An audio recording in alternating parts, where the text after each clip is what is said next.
To lead the Skol chant and sound the Yaller horn, please welcome the 31st Adjutant General of the Minnesota National Guard, Major General John Jensen.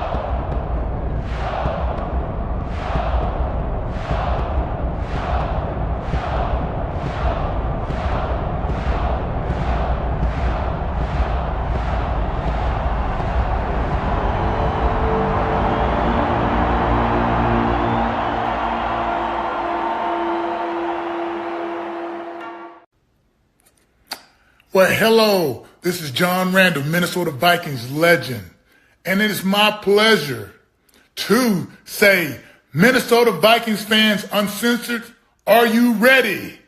Keith, get your people up. Let's go. Skol, skol, skol, baby. Let's go. Attaboy, Johnny Randall. Hello, Vikings fans. Welcome to the Let's Skol show. As you know, I'm Michael Fish. With me, I've got the Italian stallion, David Rinaldi. The quintessential pinnacle of positivity, Cody. Shaq's going to be joining us in a few minutes, and Keith's in the background doing a few things before he jumps on with us, too. And welcome to our third off-season show of the year. We're going to be here every week during this off-season, getting through this abyss together. Please join us. So we had the conference championships this past weekend. We're going to touch on that. And we're going to take a look at the Skol News, which is our headlines. And the Senior Bowl is this weekend. Hopefully we can get Shaq to give us a little insight on some players to watch for in that. We're going to dip our toes into some free agency talk and go over the NFL yearly award nominees. And with the Super Bowl being the teams many people dislike, I wanted to ask you boys, do you hate any non-rival teams and why?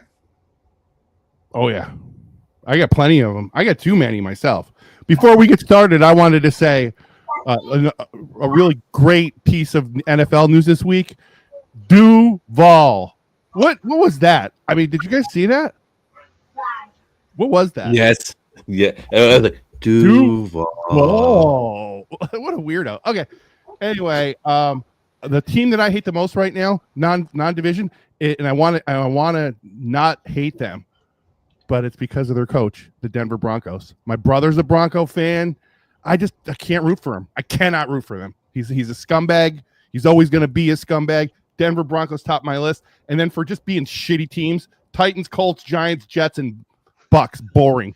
Titans, Colts, Giants, Jets, and Bucks are boring. So there you go. Rinaldi hates the NFL. Just those 6 teams. I'm not a big hater on any other NFL team that's out there besides what's in our division. I mean, I would have loved to seen the Commanders make it, a fresh face in there. What I don't like how the NFL runs, it's always like every other year it's the same teams in the Super Bowl. I mean, the same teams playing each other. You got to look at the Niners and Eagles. They've been in the Super Bowl for the past, 4 or 5 years now, just back and forth. And it gets kind of old and boring. So I guess thank God we have Kendrick Lamar in the halftime show to brighten up this Super Bowl, because I don't know if I can stand Beyonce or something like that playing in a football game halftime show. Now I'm the guy watching football just waiting for the halftime show. Like, I feel like I'm in that wife state, like, okay, when's the halftime show? Good commercials, man. Yeah, hopefully there will be some. I think my team that I hate is the Seahawks. I started hating them when, God, having to hear every damn week about the 12th man. The 12th man. I remember saying, I can't wait for them to suck again so I can stop hearing about that shit. And I really wasn't a fan of Pete Carroll's.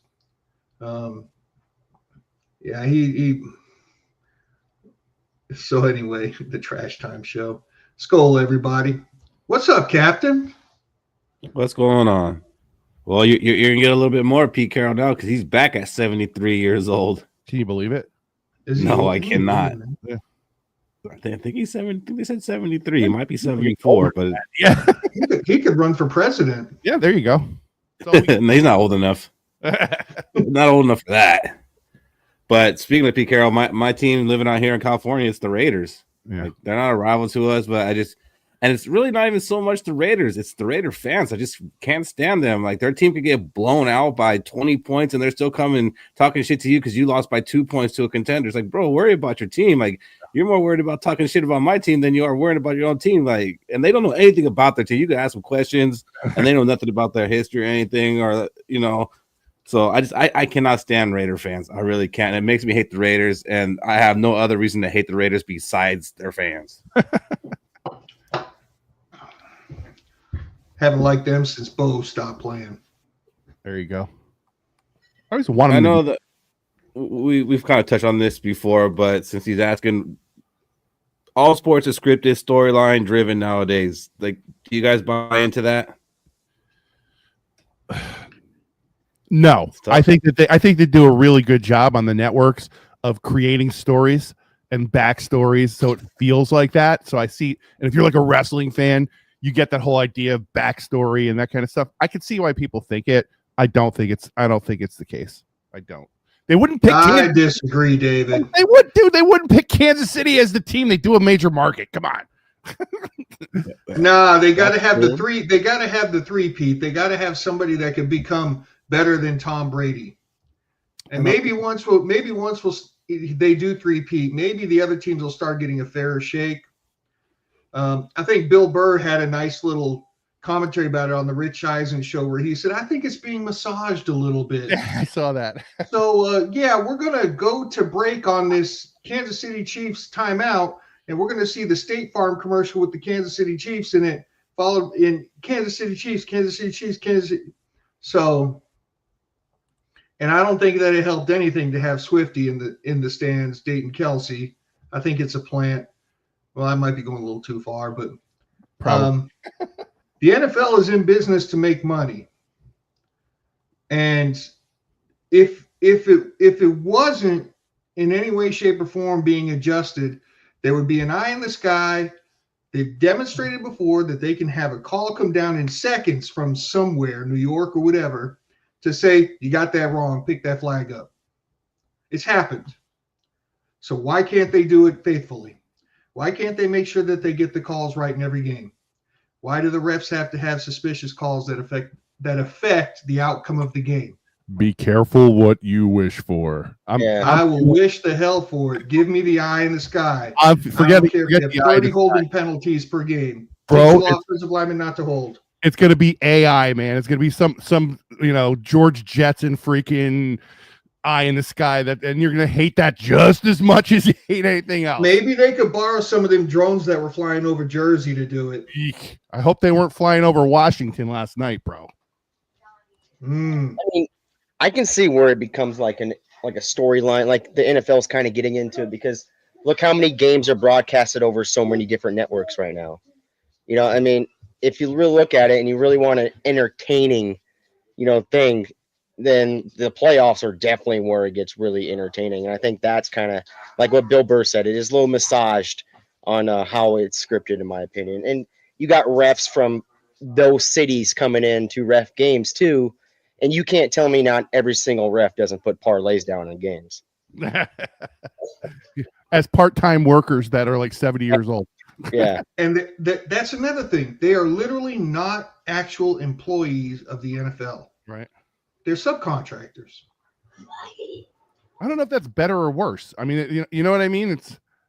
It could be better in some ways, but not the part-time and not the old. So I'm not talking about those two things.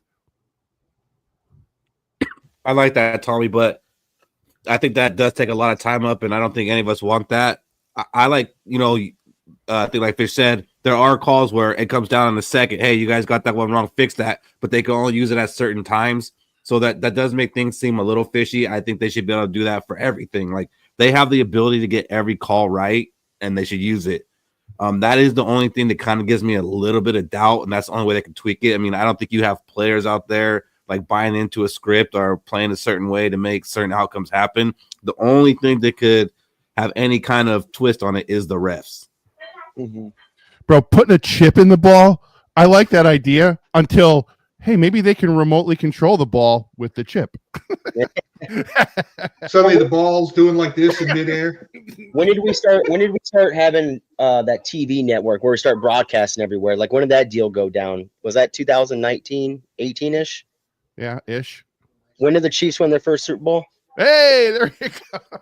Wait, what do you mean the network? What are you talking about? Talking about like Red Zone? When that big old $400 million TV deal went down or something like that.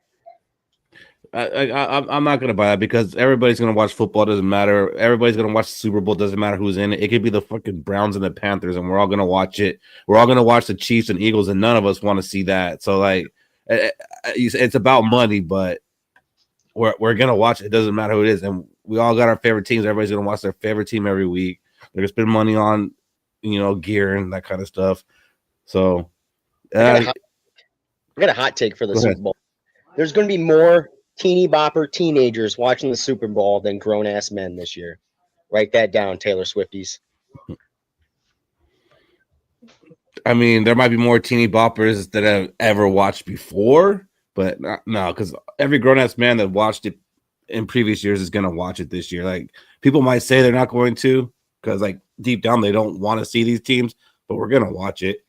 Yeah, I mean, maybe not as Cody, I would be intently. on board with you if Dylan Mulvaney was doing the halftime show, but we're not there yet. Wow. I mean, I don't think it's anything new. The product is good, man. The Super Bowl product is a good product. You could bitch about it. We could bitch about the rest. NFL, go watch a film from like a game 12 in 1978 on a 3-12 Houston Oilers team, and look at the amount of people in the stands. There was nobody, bro. There's still people at Titans games at the end of the season. It's, look, the NFL's doing fine. They're doing something really right. And you know what? The Super Bowl's still cool. It just is. So Do you think the rules that are been made up and like all this stuff and how it's more of a passing league, do you think that's affecting the teams going to the Super Bowl? Like, it's always the Chiefs, always the Eagles, always the Niners. Are those rules directly related to how they play offense and how they play defenses? I think that the smart teams know when the rule changes will affect their rosters, right? So is the rule change for the team, or is the team understands the rule change the one that does the best? I would go with the latter, but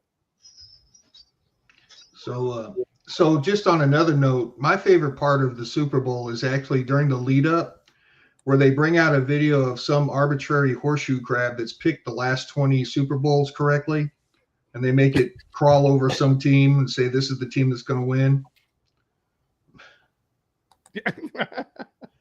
Fish, you need to think of something like that we could do, because those videos get watched like crazy. I've got a get cat. the dog, or get the cat. Now, if I could just get her to follow a damn command, you little monster. So what did you guys think about the championship games that led us to this Super Bowl matchup? You guys watch them? yeah, of course we did. I'm not going to lie. I watched the NFC one, and I really didn't watch much of the Bills Chiefs. Really? I knew it. As soon as Philly won, I was like, Rigged. Yeah, here it comes. I don't know, the Buffalo KC game. I mean, it was what you expected it to be. Great game. And I don't get that what Sarah's saying that the Bills choked. Man, they lost the game. I don't know if they choked. It was a close game. It was a hard-fought game. Went pretty much to the end. Yeah. I mean, they didn't Having come out laying seen eight. some of the bad calls that were called against them, I can't call that a choke. I mean, that worthy catch, that really wasn't one. And not getting the first down on that quarterback sneak. I mean, I think I'm the only one that agrees that wasn't a first down on that quarterback sneak. Yeah. I'm the only one. I do think Chris Jones lined up in the neutral zone, though. I do too. Okay, there's a different argument. That might have happened, but I don't think he got the first down. Yeah. I think the Bills Dylan? are more cursed than we are. I think they're way more cursed than we are. Living in New York State, losing 4 in the NFC Championship game to the same team, and losing 4 Super Bowls, and having a wide right like we did, although ours was wide left. I think we're number 2 out of that group, not number 1. Which is I mean, especially if you start like from like 1990, like definitely, like because our 4 Super Bowls in the 70s, which only Rinaldi really watched that. I don't even know, Fish, if you were watching the Vikings at that point. I probably could tell you a little bit about the last Super Bowl we went to, but that's it because I was still really young. Yeah, so I mean, definitely, I think they've had a work, but that's why they call them the AFC Vikings. I mean, we kind of been doing the same thing as them.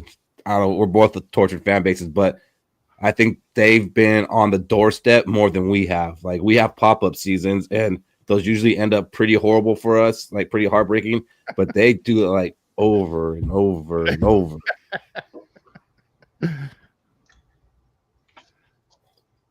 Yeah, like I said, when I was saying it, Josh Allen couldn't beat Patrick Mahomes when he had a better team around him. And I know the guy was playing Superman, but one person can only do so much. Mm-hmm. It's like Jimmy Chitwood running the picket fence play. He can only do it so many times. If y'all get that reference, you're saying doing something. Yeah. I do not get the reference. The Hoosiers movie. Oh, damn. No, I haven't seen that, actually. So, let's see. Wait, Alex Hortis. I was thinking about that one. I just want to pick that up while you're looking at that, Keith. The Bills' biggest star was a murderer, also a running back, right? Problems with the law. Kind of like our running back, best running back, problems with the law. Both of them went bankrupt. I don't know, man. I think it's a very similar team. There's so many weird similarities. Mm-hmm. Who did Thurman Thomas murder? Yeah. So Anthony asked asked I really remember is Cornelius Bennett's nickname was Biscuit back then. He was good. Yeah. Hey, for the Bills though, they seem to run into the thing of having a no shit GOAT generational talent that they had to play every year, or like did that wrecks their Super Bowl, like Lawrence Taylor and the Giants. Like Lawrence Taylor is the best defensive player probably of all time. Now they go up against Patrick Mahomes. It's just shit luck. What's up, Steve? Both already. Oh yeah, I remember Steve. What up, Steve? One of them's dead though. Not Steve, right? To Anthony's question, do you guys want to see the three-peat with the Chiefs, or do you guys want the Eagles? Not who do you think's gonna win? Like, you have to pick somebody. Who do you want to win this game? Cody's gonna say the same thing I am, so I'll start. I want the three-peat. I ain't gonna lie. I mean, you don't get to see history like that much very often. And if the three-peat does happen, when a team is on a dynasty run, somewhere in between the dynasty that run, there is other teams that win the Super Bowl. So I'd rather see the Chiefs win that Super Bowl, take a couple break, like the Patriots did 3 years, and get some new teams winning, and they come back and they start winning some more. Because I think we're going to be one of those teams that wins it within that window of that dynasty that they got over there. Yeah, I couldn't have said it better myself. I'm all down with the Chiefs doing 3 for the historic reason. Why not? I mean, that's the stuff you talk about 10 years from now. Yeah, I was there. I remember that. That shit's cool. It's good for your card business too, man. Makes Mahomes that much more. Much more. I'm gonna go with the Chiefs too, but it's not because of the historic reason. I could care less about that, or I couldn't care less about that. Whatever, however you want to take it. But mine is like they've won like 3 Super Bowls in the last 4 years. Like it's something we know. It's not a new evil. Like it's not a new team that has a one up on us. This team's already up on us. Like their fans are already up on us right now. Like I don't need a new fan base going up on us, and I don't need new people being happy when I'm miserable. Like they're already happy. Let them continue to be happy. That's why when the Patriots were winning, I didn't care when the Patriots won the Super Bowl. That was like a free space. Like, okay, they won. Who cares? Like nobody knew won. Who cares? So that's why for me, I'd rather just the Chiefs win. I don't want Eagles fans to be happy because they're assholes. Keith, it makes me laugh, and this is not a knock. I'm not asking you to defend yourself. I'm just wondering if it's as true as I think it is. You have a lot of takes based on how other fans feel about their team or our team. Like that was a fan-based take. Yeah, definitely. Because I mean, I'm closer to fans than I am the players. So right. I don't have to deal with Patrick Mahomes, or I don't have to deal with Jalen Hurts, but I got to deal with a fan of Jalen Hurts, right down the street. So fuck that guy, Bro, I would, if I was a fan of another team and you walk into work, I would torch you so bad. You gotta be like a miserable cuss on a Monday morning on a Vikings loss. Yeah, well, we won 14 games, so that didn't happen too often. Exactly. So I got to fight you guys on this. I want the damn Eagles to win by 50. And here's why. I don't want to hear no shit about no three-peat. I don't want to hear no shit about he's the GOAT. He's better than Brady. I don't want to hear none of that shit. And the most important reason why I want the Eagles to win this Super Bowl is because the Eagles historically have a tendency to have a drop-off the year after they go to the Super Bowl or win it. And we got to play them next year. We do. So you think if they win the Super Bowl, that they'll be easier to beat? I'm just saying, historically, they have a drop-off. Well, and when we beat them next year, we can say we're beating the Super Bowl champions. Yeah, that's it, baby. We beat the champs. And we've got them at home. Yep. Yeah, I can't take that ride. I can't really either. I can't do the Eagles. I just can't see another 5 more State Farm commercials over the course of the honestly, if I had to pick, like earlier we did the team that's not a rival, I would have picked the Eagles, but I consider them a quasi semi-rival, so I didn't pick them. Otherwise, I definitely hate them more than I hate the Raiders. Yes, Sarah, we got the Eagles at home next year. That will be interesting. It will be, because have no fear, Sarah. We're still going back to Seattle, and we've still got Atlanta at home. Presumably, JJ McCarthy will be our quarterback, but there's still some people who believe maybe not. There's still a lot of talk about Sam Darnold coming back, and not just by fans, by people like in the know that are close to the Vikings, beat writers, and things like that. Do you guys think that there's a realistic option of Sam Darnold coming back here? Rinaldi? Yes. No. Oh, fuck. No. Is there any, like, what's real? Let's put a percentage on what the word realistic means. Is it more than 20% chance? That's what realistic means to me. More than a 20% chance. I would say no, but there is a 20% chance. So I would go with no to the realistic thing, because I think it's less than 20%. If that answers the question. It does. So I'm only saying yes because I did mention it back. Owners still know who Sam Darnold is as a player, and they watched who Sam Darnold was the last 2 games of the year. I don't think he's getting this massive contract like everyone's thinking, not even close to Baker. I don't think he's getting close to Geno. I think other owners know, they saw that he is not a Super Bowl winning quarterback. He is not a franchise quarterback. Right. And that's just how I think it is. And I think he might come back, and I think it's going to be way less than what people think what the contract's going to be, just because people saw the true Sam Darnold. So last week I proposed the question that you guys kind of ridiculed me for, where I said, is it possible for Sam Darnold to recoup some millions this weekend? And you guys kind of, because it's a flag football game. Well, what did he just do today? Didn't he just torch the skills challenge? Killed it. He lost to Jared Goff. Yeah. But I'm still going to ridicule you, because I don't think that did anything for his contract. Okay. And I just saw it like right before we got on, and I don't know if this was real or not, but somebody posted that he won Comeback Player of the Year. Not yet. That's not until Thursday. Next Thursday. It's Thursday? Okay, so it's not real. Okay. Not yet.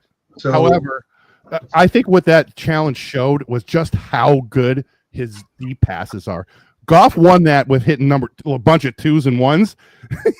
He was hitting 5s, bro. He was hitting 4s and 5s like they were just dropping dimes. They were lasers, and that's what he's elite at. I still say he can't do the short stuff. That's not his game. It's just not that he can't hit it; it's that he doesn't read it, and that's why I hope he don't come back. I just think that performance reminded people that he can be good. Just saying. Right, but no one ever had a problem with his like real accuracy or his arm strength or anything like that. It's his decision making, and that's what he didn't have to do today. Yeah. Oh, I agree with you, but there's still some dumb, desperate GM out there who's going to be like, you know what? What up, Shaq? Oh no. Oh, you know, we're just talking about Sam Darnold. Your boy. We spoke you up, I guess. That was us drawing the summoning circle. Well, I mean, his market might be drying up because you could imagine. I mean, I know that there was talk of a fallout between Russell Wilson and Carroll, but I don't know if there was a fallout. Maybe they got tired of each other, but then maybe they realized they couldn't do without each other. So you might see Russell Wilson going back to Vegas with Carroll, where it seemed to be a prime landing spot for Sam Darnold. And you also have Kirk Cousins, who's probably going to be floating out there for like $1 million. So someone's going to take $1 million Kirk over a $30 to $40 million Sam Darnold. So Shaq, I don't know $1 million what his options are going to be. 30 to 40 million Sam Darnold? Where's Keith getting these numbers from? $1 million for Kirk? Oh, let me school you on this one. Did you know what Russell Wilson played for this year? Oh, you're right, because the Falcons are still paying him. Exactly. They're going to cut him. So it'll be for a year, but so I mean, would you bring Kirk Cousins back to Minnesota for $1 million? I mean, it depends. He got to compete with Nick Mullins, and you know that's going to be a good competition. He's a free agent, buddy. The thing is, Sam Darnold, you got to commit to a 4-year deal with him, and if it's big, you're stuck with that deal. And you just watch his last 2 games and him turning back into Sam Darnold, that might be a little hesitant on pulling the trigger on a deal for 4 years being stuck with him. Yeah. I mean, Sarah, I'll mute myself, but I'm putting the captain hat on. Worth it. Worth it. Yeah. I think the thing about bringing Cousins back that's a little weird. It's about who do you want your next quarterback, presumably JJ McCarthy, to emulate. Do you really want to bring teeth clenching Cousins back No, it's not who you want JJ McCarthy to emulate, dude. I don't want that. So the answer I would say, even at $1 million, is an absolute unequivocal thumbs fucking down. No, sorry. Here's the funny thing about it. I get it. He's being paid by Atlanta, but Kirk Cousins is a Hall of Fame contract negotiator. That man's still going to try to get $20 million this year, even though he's being paid by Atlanta. He's no, it doesn't work that way because he'll get $20 million, but then that just lets Atlanta off the hook $20 million. He doesn't get it in addition. It's not the money, Keith. It's what the money represents. Yeah, and I understand that, and the money's going to represent burning Atlanta because they're going to replace him. So they're like, no, you could pick up the tab. You think Kirk's going to be like, no, I'll let my new team pick up the tab so we can't sign players, and you guys can have some cap money, Atlanta. I don't think so. That's historically been his MO, hasn't it? If he got the money on top of, then yes, I would agree with you. He would definitely. I'd almost he'd go for 2 supermaxes. I almost guarantee that if Sam Darnold does sign a big fat contract, he's going to be in the same boat as Kirk Cousins the following year. They're going to release him and they'll take on all that contract money. Yeah, I don't think the Vikings will give him a multi-year deal, and I think that's where there's a snag in this belief that he might come back. Tom Pelissero, who's a beat writer for the Vikings, he said the most logical outcome of this is Sam Darnold is still in Minnesota, and it makes sense for them to bring him back. There's no precedent for JJ McCarthy missing an entire year of reps as a rookie and coming back and playing like it didn't happen. Yeah. And, I guess that does make some sense, but I think there might be other options. Would you like to go over those options?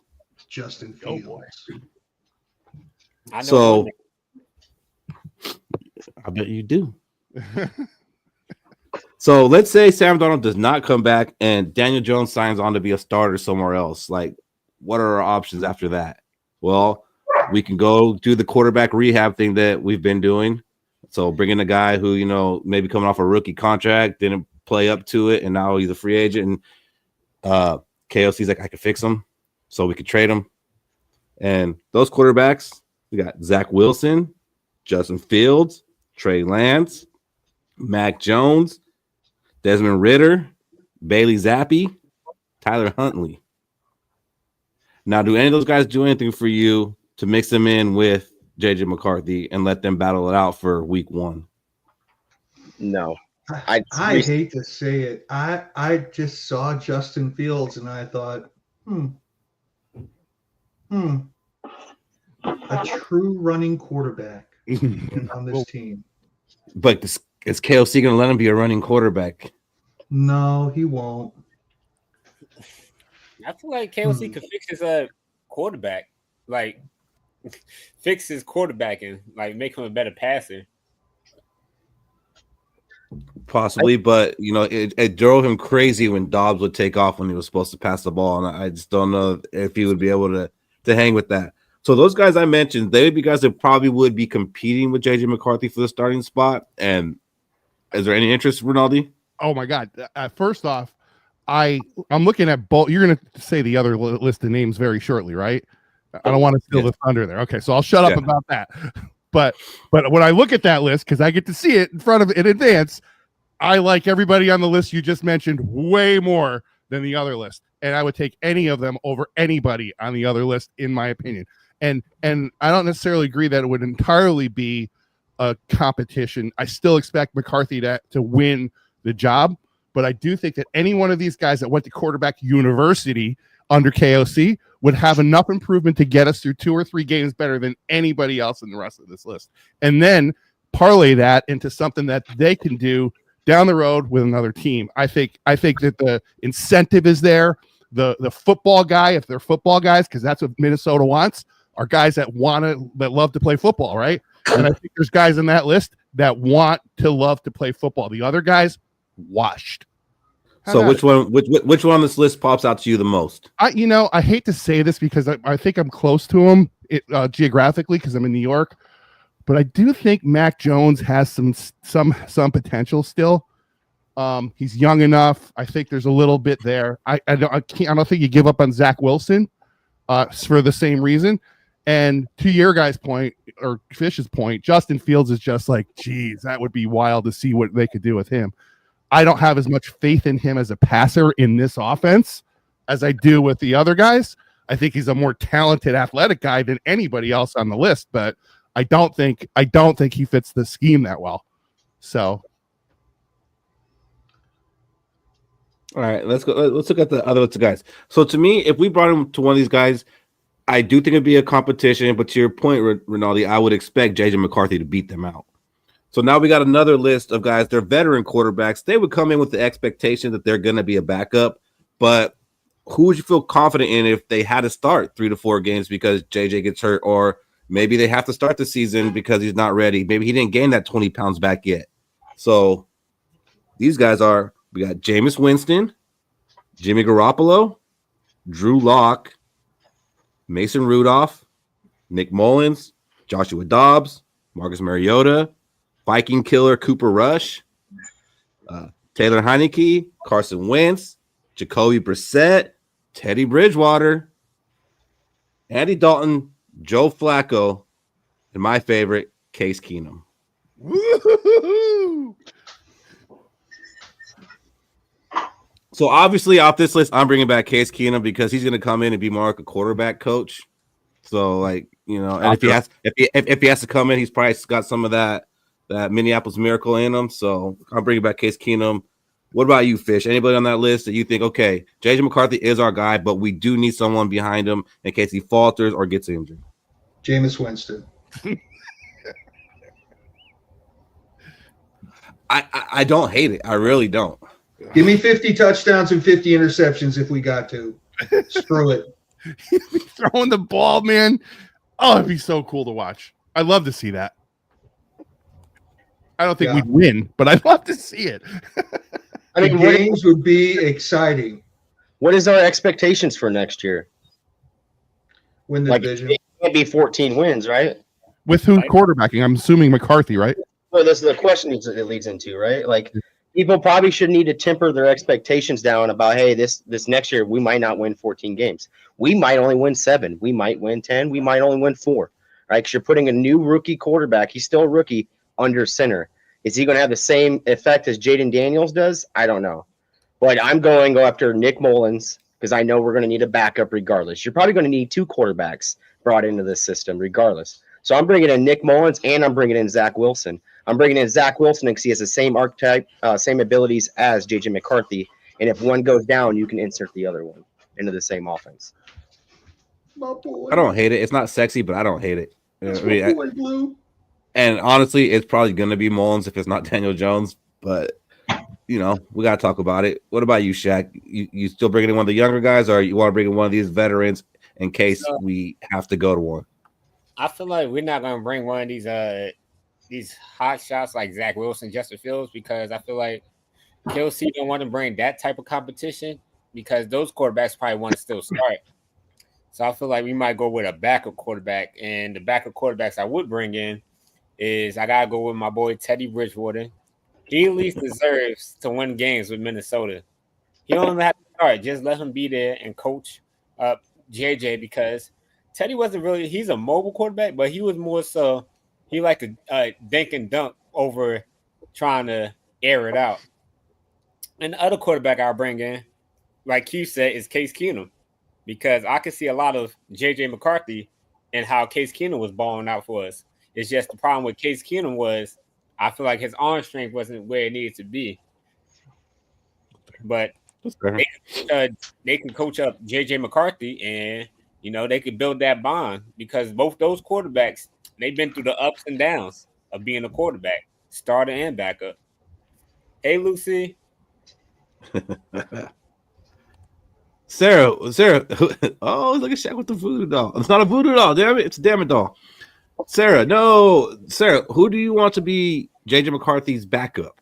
That's what we're going. You can't just say no. You got to pick somebody. I'd go with Jimmy G, man. For the same reason, whoever was saying that they would like. Oh, it was you, Keith? Case Keenum. I think Jimmy G's a winner. I know he didn't win a Super Bowl, but people like playing for him. Everything I ever heard was he's a great locker room guy. You can hate his face, you can hate his persona, but you know what? I think he was really good in the locker room. I think the other players really liked him. That's be something for McCarthy to aspire to watch how a pro handles a pro team. I think could be beneficial. Is he a great backup? I have no idea at this point. There you go, Sarah. Jimmy G's hot. Oh yeah. I'm in. Put him on the captain hat. I'm really Wilson. I'm really thinking Zach Wilson because he matches that criteria for the reclamation project of KOC. And it makes sense. You get a quarterback to finally outperform when he's performing. Now, i.e., if he's signed for multiple years, he becomes a trade asset now, right? Or he becomes a comp pick asset, like with Daniel Jones. So like. You getting Zach Wilson in here, we already know it's a bust. He's a bust. Just Sam Darnold was a bust. Now you reclaimate him and you make him rise from the ashes like Sam Darnold, and you have him on the contract for 2 or 3 years at backup money. Trade him. He became a trade asset from then. Hell yeah. See, here's the reason why I don't want Zach Wilson, because if we sign Zach Wilson, then Mrs. McCarthy can't go anywhere near the clubhouse. She's too young for him. What are you talking about? And I almost say sign any quarterback, and as long as he's 2 years signed or 3 years signed, the day he comes here and gets taught by KOC, his trade asset goes through the roof. Like he became a 7th pick to a 5th. We're talking about this as if we are just already assuming that the Vikings and KOC believe that JJ McCarthy is the start of the season. What if they don't believe that? What if they're just thinking like, we really like him, we love him, we want him to be here a long time, but we don't think he's going to be ready to start this year? Does that change it all? Mr. Rogers. Yes. Darnold's your quarterback if that is. You stole it from me, Fish. Wait, so Mr. Rogers. You talking about next year, or you talking about in general? 2025. Just next year. Oh, okay, I'm about to say then they getting fired. Fuck that. No.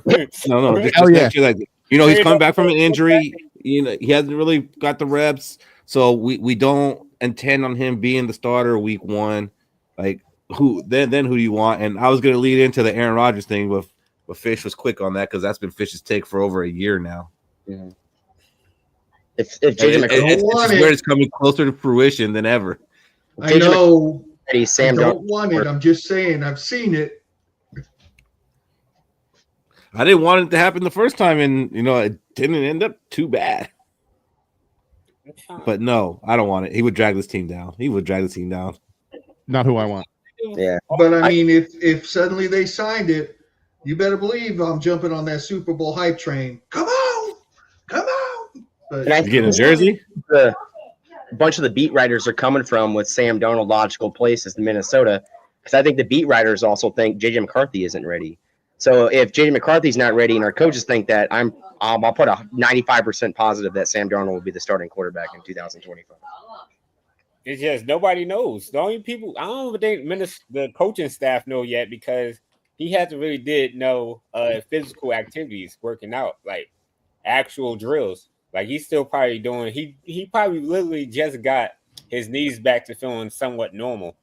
So now he got to go through the whole process of being a quarterback again. wasn't there an article that he was doing some field work at the lead up to the wild card game? Yeah. Thank TBK. you, TB. Awesome. But not no practices. He was doing some I guess what they consider that without the helmet or the half practice. Well, hey, look, Shaq. Kirk Cousins was on a tennis court just a few months before he got benched. So what are you talking about? Kirk Cousins wasn't ready to start this season at all. I think he was pretty still injured. Yeah, and guess who knew that? We did. You know what? And guess what else? I got news about JJ McCarthy. As fun as it is to play the speculation game, and I'm all about it. I get where we're going with this segment, but at the end of the day, I think there's nothing in it for the Vikings to say, or the coaching staff to say, "Oh, he's our guy right now." There's nothing in it for him. Yeah, that's true. You're not gonna. Nobody's gonna. There's no reason to come out and say this. He's our starter next year. He's our guy. There's zero in it for us to do that until certainly after March, when we decide on putting a contract in front of Darnold just to see if he bites it. That's number one. And then to keep everybody off balance, or to even make sure that the kid still has some competitiveness to him. You need to have some challenges. So there's nothing in it for a coaching staff to say he's our guy right now. So I don't think you read too much into that, because I'm pretty sure he's our quarterback next year. Yeah, I think so too. A good question for the panel. Let's say JJ McCarthy he's going to be our guy, but it's because we loaded up on the offseason on the offensive line. Now, what if we miss on O-line in this offseason? Does JJ McCarthy get shoved back behind that god-awful fucking canned fucking rapper ass that we got as an offensive line? Yes. Yep. Not even a question. And the ball's got to come out faster. Yep. Case Keenum didn't have a great offensive line. And he's not an elite We do, Shaq.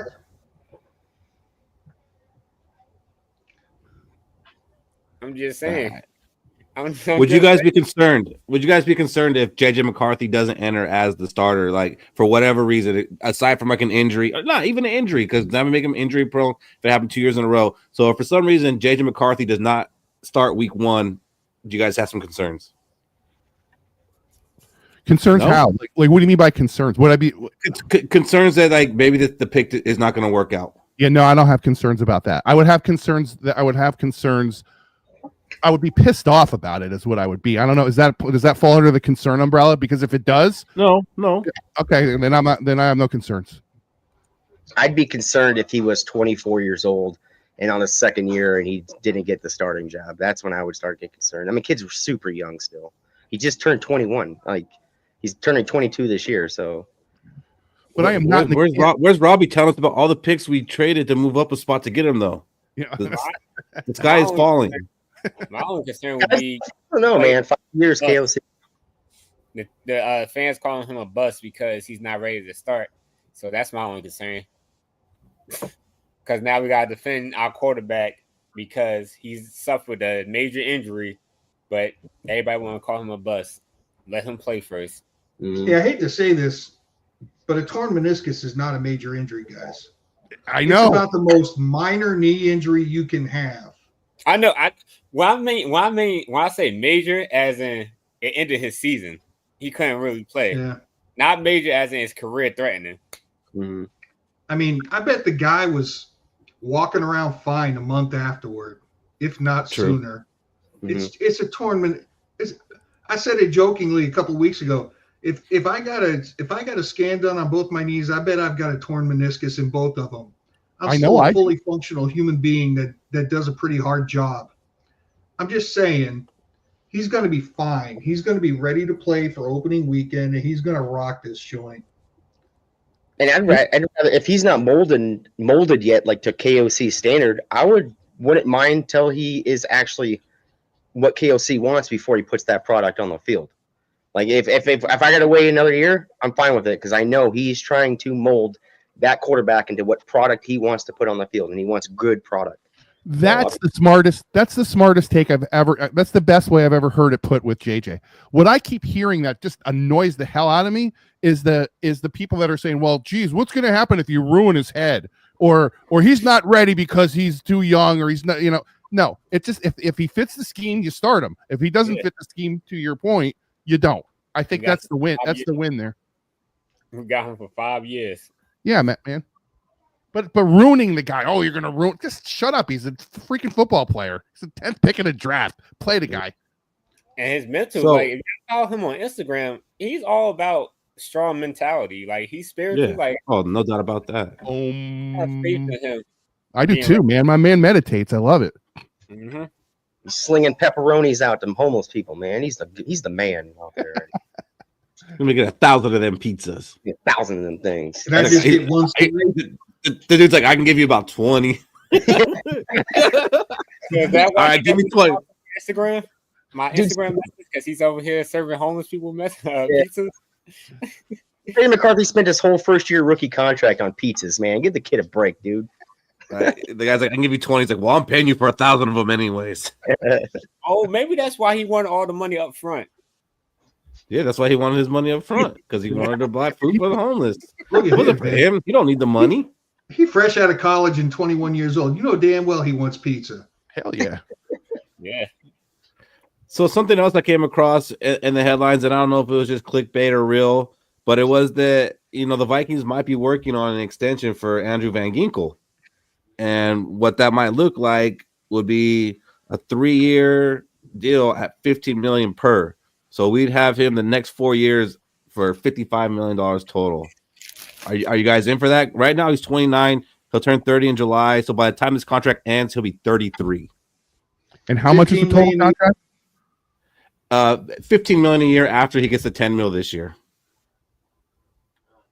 I'm pretty good with that because I think when Hunter was 29, he was looking for like $18 million a year. Yeah. So, yeah. I'm all right with 15. I can see 15 too because Crosby, Max. So I got him right underneath Max Crosby because the contract tiers are on the highest page at 28, and then Crosby's down at like 7th at 25 million. You have the 10 million plus the 15. That puts him at Crosby kind of numbers for that year, right? So, and again, second team All Pro, he should be getting paid as if he was a second team All Pro player. Yeah, we took a game. He was hurt coming into the year. So Kwesi's gamble was that he could rehab the hurt guy, and he had some issues with that. So I think he overcame them, which is great. My only question at 29 for him is, and I don't know the answer to this, so I'm not really making a take here, and maybe you guys could elaborate more. It seems to me that he's not only really great at anticipating a play and reading a play, but he's also it's really important for him to be fast and quick. And at 29, 30, 31, 32, I don't know that the comp is actually Hunter. Hunter could bull rush you. I don't think Van Ginkel can do that. He's got to be fast and quick. So I think the comp would be maybe somebody other than Hunter. 15 million is still a lot of money for a guy that might only be a player that gets in certain downs, right? He might be a specialist at some point in that time frame and maybe not get the amount of snaps he did this year as a result of that. Am I crazy for saying that, or you're not crazy for the reasoning, but I don't think I'd be too worried about it. But your reasoning makes sense. It's a sound argument for why you would at least be hesitant to do it. But something, David, the compensation could be for losing a step is playing smarts. He's obviously very, like you said, he's great at anticipating. So even if he loses a step, he could still anticipate and put himself in the right place. I don't think Harrison Smith is anywhere near as fast as he was his first few years in the league, but he's smarter. So get to know the system better, become more fluent in the defense, have a little bit better anticipation. But if he doesn't have a pick six in week 1, then I'm going to consider him a bust. Well, we just got to send Ronaldo to the game and tell him to go get a beer, and he'll do it. Yeah, I will. What about this? Don't hate me, Vikings Nation. What about this? He still has a year left on his contract. What is his trade value right now as being a second-team All-Pro? I don't think that's crazy, dude. I think it's no, very crazy. it's not. It's Now not. we happen to have a first-round draft pick sitting behind him. Get a number 15 sitting out there, bro. We might be able to get a second-round pick for him. Second, maybe it's a second or third and a couple fourths. Come on, guys. There's no teams in the I'd rather league keep him. that need an edge rusher. Yeah. They don't need that. Don't hate me, Viking Nation, but I don't think it's crazy. I don't hate you for throwing it out there, but do you really want to do that? if I got Dallas Turner on the field, more playing time, I would definitely think about doing that. If I get offered a second right now for Ginkle the way it is, 1 for 1, I would probably take it. Can I say something? I think don't hate me, Viking Nation, but I think the whole Dallas Turner didn't play as much as we wanted him to play because of who was in front of him was a cope. Okay. Yeah. If he was good enough to be out there, he would have been out there. Okay. So Patrick Jones wouldn't have been out there as much as he was. So I think, that's just us coping, and which is fine because he's also 21 years old. So we compared to Jared Verse, but Jared Verse is 24 years old. So he's got time. But if he was really that man right now, he would have been out there playing. And that kind of makes sense too, though. Who's cheaper, Patrick Jones or Van Ginkel? Like I'd rather if I can get a second for Ginkel and only re-sign Patrick Jones to $10 million a year, I'm probably going to take that route. Cody just stole the words out of my mouth. So here's the thing with the Patrick Jones and Dallas Turner. I feel like Dallas Turner can't be on the line in that role that Patrick Jones was playing. I feel like his best role would be playing some middle linebacker and playing some outside linebacker, being an edge rusher. When it comes to Patrick Jones, he has more, I'll say, experience, and he also showed the strength you need to constantly be going up against the tackle and taking on double teams. Dallas Turner doesn't have that skill set yet. And it's like, we all know he had Van Ginkel and Grenard in front of him, but I don't think his role should have been to compete with Patrick Jones because they're just two different play styles. Right. So would you compare him so his backup role, if Van Ginkel went down, you'd have saw a lot more of Turner, right? A whole lot more of Turner. But because it wasn't Van Ginkel that went down for the most part, it wasn't Turner that came in. It was that whole, right? I mean, no one went down, so. But no one went down, but there were still games where we saw him get, 15 to 20 snaps, and there's games where we saw him get 0 to 3 snaps. So, there was snaps available. You're not wrong. I get it. So, the only part of Dallas Turner's game that I'm concerned about at this point is I couldn't see him setting the edge. Right. I don't think that's his game at all. That's Patrick Jones's game. Yeah. And that's what you need from a 3-4 defensive end to be able to set the edge and take on double teams. Right. Nobody trusts Kwesi to make picks, but they all want to trade our players for draft picks. Hey, I wouldn't even say nothing. There's a big gap between KOC's 5-year contract he just signed to Kwesi not signing anything yet. Just saying. Next week, Cody.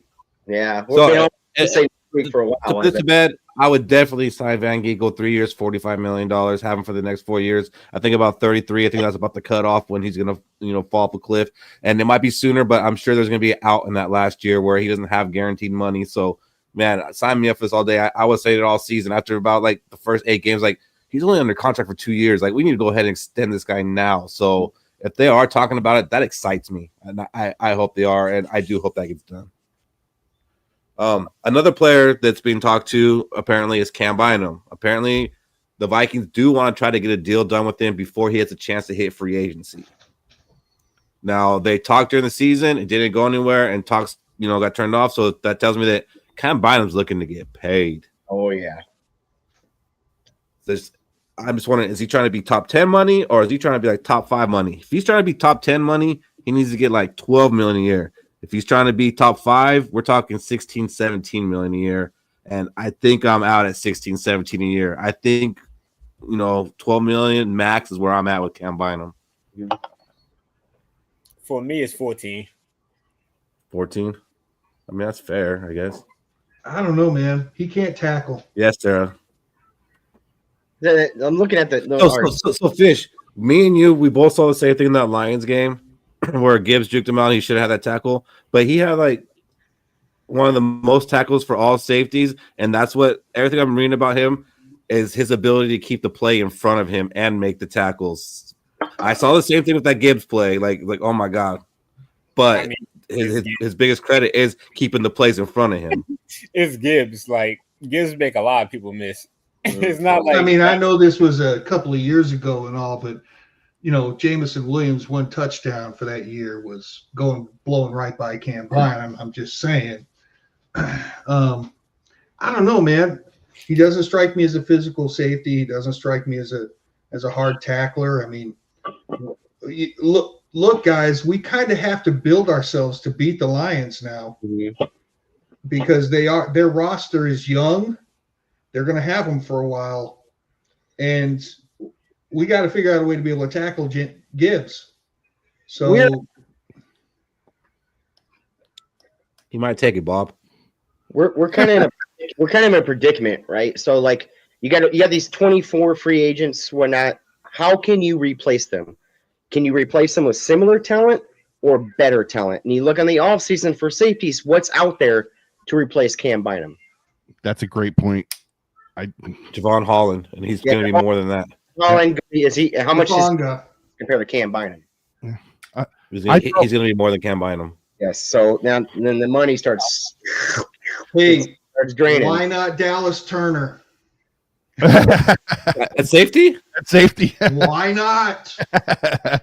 He ain't big enough to be on the line. I mean, we do have Metellus, but I don't think we want to put Metellus at safety full time.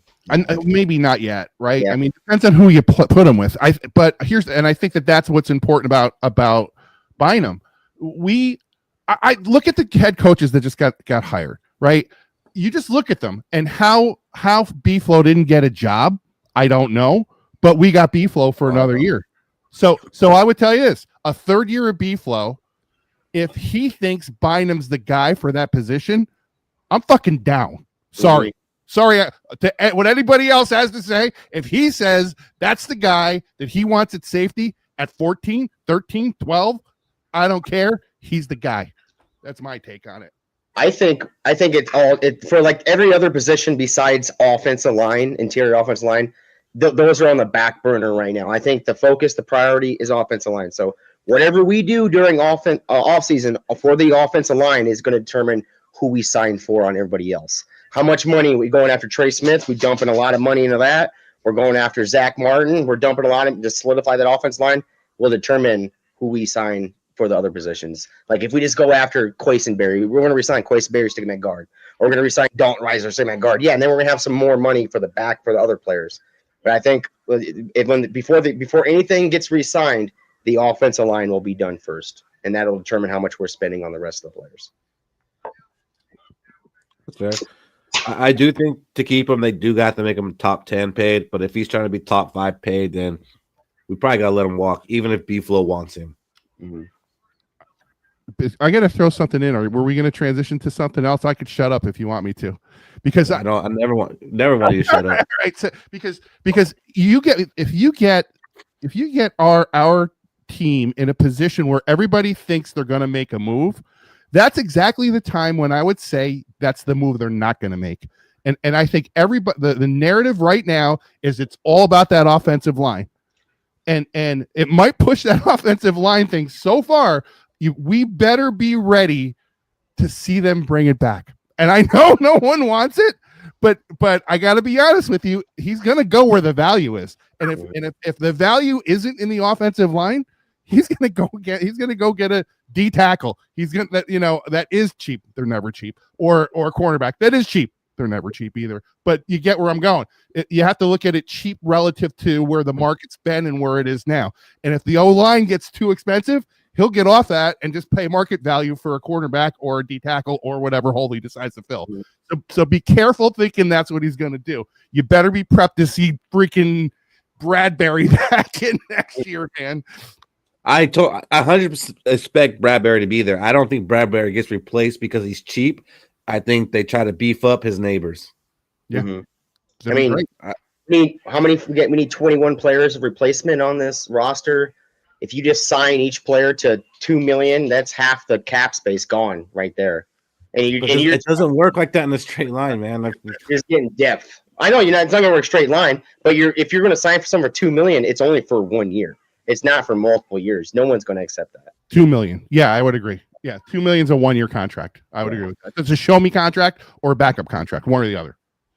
Right, but they're not going to sign $22 million contract. We're going to end up with Mekhi Becton at right guard. But that's would be the fact. You're trying to speak that one into existence, huh? Please. Yeah. I mean, I wouldn't be mad at it. It's just I'm scared to crown him already. He has looked great this season, because he's been kind of highlighted recently. So kind of been seeing that too. Just a little bit worried that it's his first time playing that position, but he did get decleated by Verse. Verse ran a stunt and decleated him. I didn't like that, but he's not the only one. Yeah. But that is definitely an upgrade in size. We will no longer be able to say our interior offensive line is undersized. 605, I agree. About 15 of the players are coming back, but none of them are going to be expensive aside from Murphy and Cam Bynum if we bring them back. I think honestly that we do resign is going to be their contracts will be worth more. Cody, answer that question. Can you see it? Bynum or Murphy? Only pick one. I'm picking Murphy. We don't have a nickel corner on the team, so it's got to be Murphy. You don't have a nickel. And I'll just say whoever Beeflo wants. No. I like that idea though. I think it's whoever presents the better value in the long run. I mean, I think they're both roughly the same age. I think they're both roughly the same experience. I think they're, and especially in the system. Is there a way to bring them both back? Probably. Is there, that could happen too. So I don't think it's mutually exclusive that you have to have one or the other. But given that opportunity, I think the overwhelming consensus for Vikings fans is to bring Murphy back. But I think Murphy's too specialized for me. If I'm going to pay somebody that big, I know he had a great year. He was the perfect fit in the system. So yeah, if Beeflo wants him back, I'll shut up immediately. But the reality is that he's a little one-dimensional for me. I'd like to see somebody. One-dimensional is the wrong thing to say. He's not big enough for me. I want a big goddamn cornerback. If we're going to pay someone, I want somebody that can knock somebody off the freaking line as they go out for a pass. I want to see a physical cornerback. Murphy is not that. He's a good ball hawk. He's multiple. He can play cornerback. He can play inside. He can play outside. But he ain't big, man. And I don't want to pay a little guy too much money. Nickel corner. I actually do like Murphy too a lot, but about the ball hawk thing, it's kind of the Anthony Harris syndrome because a lot of his interceptions were freaking punts. Like he was back there and right to him, and it was like basically a 30-yard pass. It was basically equivalent of a punt. There wasn't a lot of if any of his interceptions where he stepped in front of the receiver and made the interception. So I like how we are talking about value. What's the better value for money wise at this position and that, right? Like, I think we're getting to the steps to where that money is going to start, like it's going to start draining. Like looking at a Charger and sport, which goes down empty. Oh, I'm just saying because if you go after Trey Smith, like me talking about Justin Jefferson last year, get mad if we only go after Trey Smith this year and we re-sign guys like Bynum and Murphy to the team, and that's basically our off season. Then we buy a bunch of guys that just fill in these positions. I mean, what I think? Millions a lot. I think we've definitely gone beyond dipping our toes into free agent talk. We're right up to where our balls touch the water and just sucked up into our stomach. Not really, because we haven't talked about other teams' free agents. We're talking about our own players. Yeah, true. This thing gets deep. Would you guys rather No, it's going to be frequent and long. And would you guys rather re-sign a bunch of our players going into free agency and signing, let's say, Trey Smith, or would you rather sign 3 big names and then just shelling out those $2 million $1 year? Names don't wow me. Those $5 bin. You give me the number 1 guard in free agency, and you bring back our starters. I'll be pretty happy. Okay, that's where I'm looking at, and I don't want to hear people saying, "Oh, if we had $70 million in cap space, we got one dude on free agency." No, there's a lot more to this than what you think. Everybody thinks we're going to be on an extravaganza spending spree, like we just got a gift card to fucking Best Buy and buying 70 TVs. It's not going to happen like that. Yeah, that week in March. Because I'll tell you what, I'm sick of every free agent year seeing this team sign this guy and this team sign this guy, and they're actually improving their team. And our biggest free agent signing is keeping people. We re-signed our current players. It's so much less sexy. But didn't right? we have didn't we have like 4 Pro Bowlers who were free agent signs over the last 2 seasons? Yeah, for sure. I get you. So let's keep going. Let's make some more splash signings. Let's get some people. Let's actually improve our team instead of just re-signing the people we currently have. I think that was the biggest free why would we want those guys that we won 14 games with despite Sam Darnold being our quarterback? Why would we want those guys back? Because we're not going to win 14 games again with them. We're going to have some sort of regression for the year. Yeah, we're probably going to win 15 because JJ McCarthy. We're probably going to go 500 in our home schedule. Let's be real, guys. Just the thing is I mean, we've got to improve our team. We've got to get over the hump. We've got to improve our team. We will not go to the Super Bowl just re-signing our existing players. Right. So, okay, if the existing players leave, is there the talent out there to replace them with similar talent? I'm waiting for the call, Cody. Yes. The answer is another way that we're going to get players through the draft, even though we don't have a lot of draft capital, we will be drafting players, and there is a game this weekend, the Senior Bowl, and we're going to talk about that in just a minute. But first, I wanted to jump into something new that we just started, and it's called You Got Stumped. This is something that Fish came up with, and this is his game where, he wants to bring on one of you guys, one of you in the audience every week. We don't know if we're going to do it live yet or if we want you to join and do it pre-recorded, but we're going to show you. He premiered it with Rinaldi. Why don't you explain it a little better than I just did, Fish? All right, so here's the deal. I wanted to find a fun way that we could do some more additional content, Vikings related. And so I just thought a trivia. And it's basically like this. I'll come up with a topic. It could be a particular season, like what year Vikings, or a player, or maybe even a coach or something. And I'm just going to start by saying, I've got this many clues, you've got this many guesses.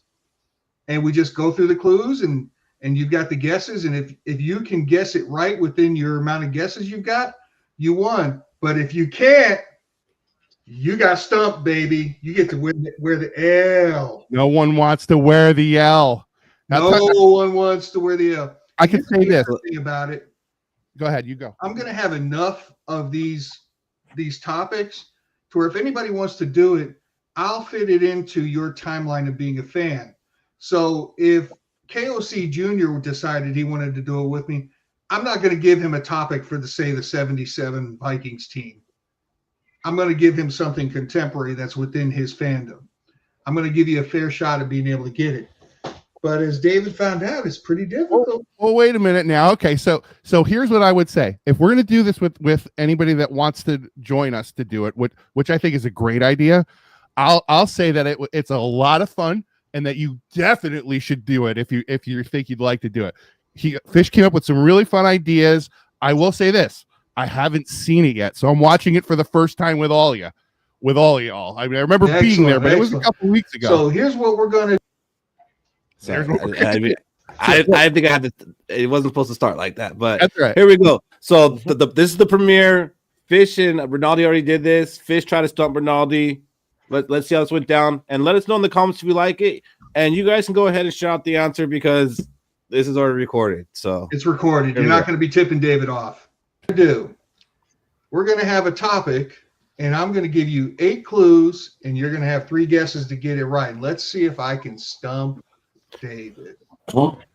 Here's the topic. What season was this? So you got to name the year of the season on this one.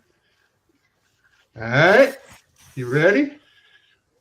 Bro, there's a lot of seasons under the belt, bro. That's a lot. I know.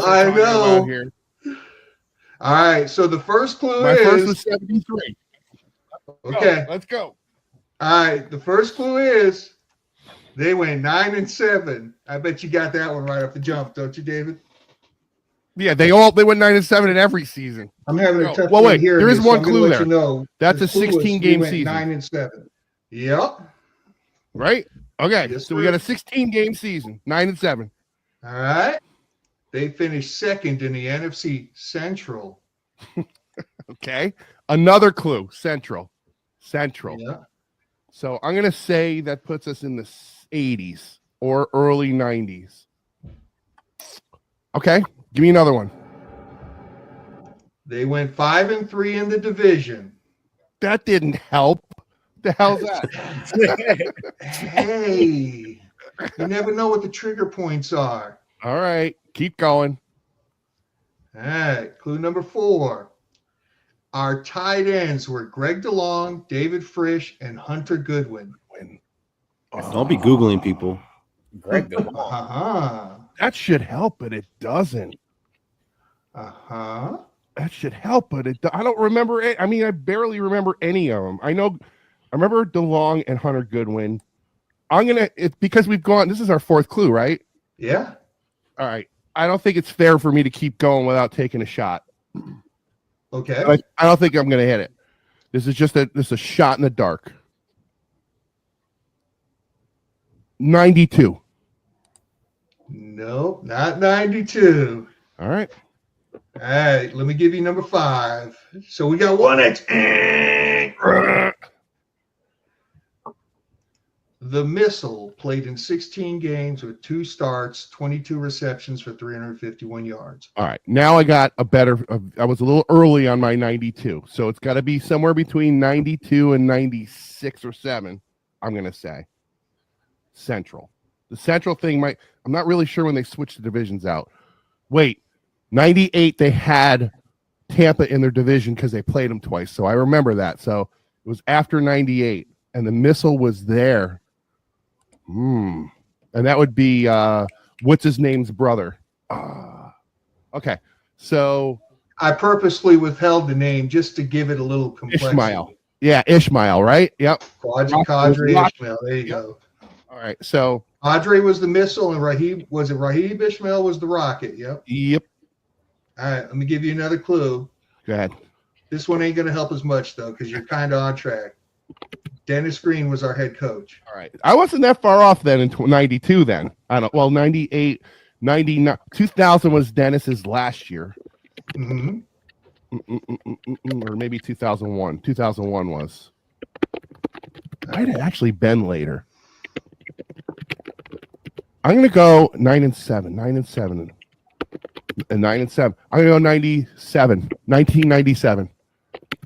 It's not 97. We got one more guess left. All right, we got 2 more clues and 1 more guess left. Yikes. Can I stump David? I think this one's going to give it away, though. If this one don't give it away, the last one should. Warren Moon started 8 games and Brad Johnson started 8 games. Man, I was right in the middle of them. So I know 97 was too late. I know 92 was too early. Brad Johnson. Warren Moon. That's my last guess. Well, I got one more clue. You got one more clue. Yes, and one last guess. Yeah. So you want that last clue? Come on, I'm not gonna not take it. Give me the last clue. All right, here we go. Can I stump David? I think so. We lost to Dallas 40-15 in the wild card round. It's 95. Is that your final answer? Can I call a friend?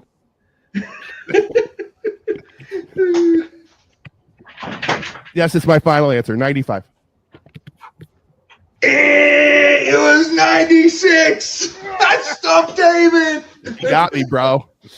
You got me. All right. Well, that was fun. I like that. Yeah. It was fun.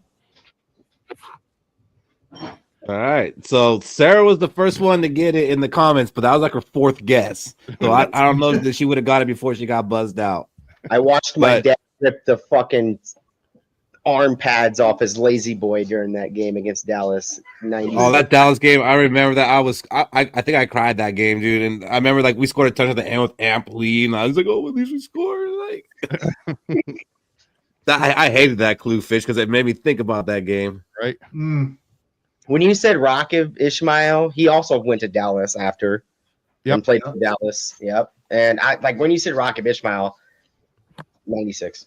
I was right around it. I hit what 95 and then 90. You said, man, I thought for sure when you said 95, I'm like, I got him. Yeah. It was a crapshoot. I did good. I was doing my best to hold my poker face to not give you any visual clues. It's got to be fun to do that on that side of it, right? To give the clue. Yeah. I mean, well, and to actually come up with this stuff, like when I saw the interesting stuff, like the tight end names and the missile. Quadri Ishmael, talk about bringing up some those Vikings where it's like, man, I didn't even remember he played for us. Yeah, right. But hey, if anybody wants to do this with me, we'll put together another video, and it's fun, man. It's just a little bit of fun, and it's 5-10 minutes out of your day. Another cool name I think played for us in 96 was Busta Rhymes. I'm pretty sure. It's not the Busta Rhymes, the rapper, but his name was definitely Busta Rhymes. No, that was like 86, bro. 86? And Sarah, the Warren Moon clue was the favorite one of mine. Her name Busta Rhymes. We had to name Buster Rhymes, but he was a wide receiver. That was in the 80s, though. Was that 80s? Rocket. All right.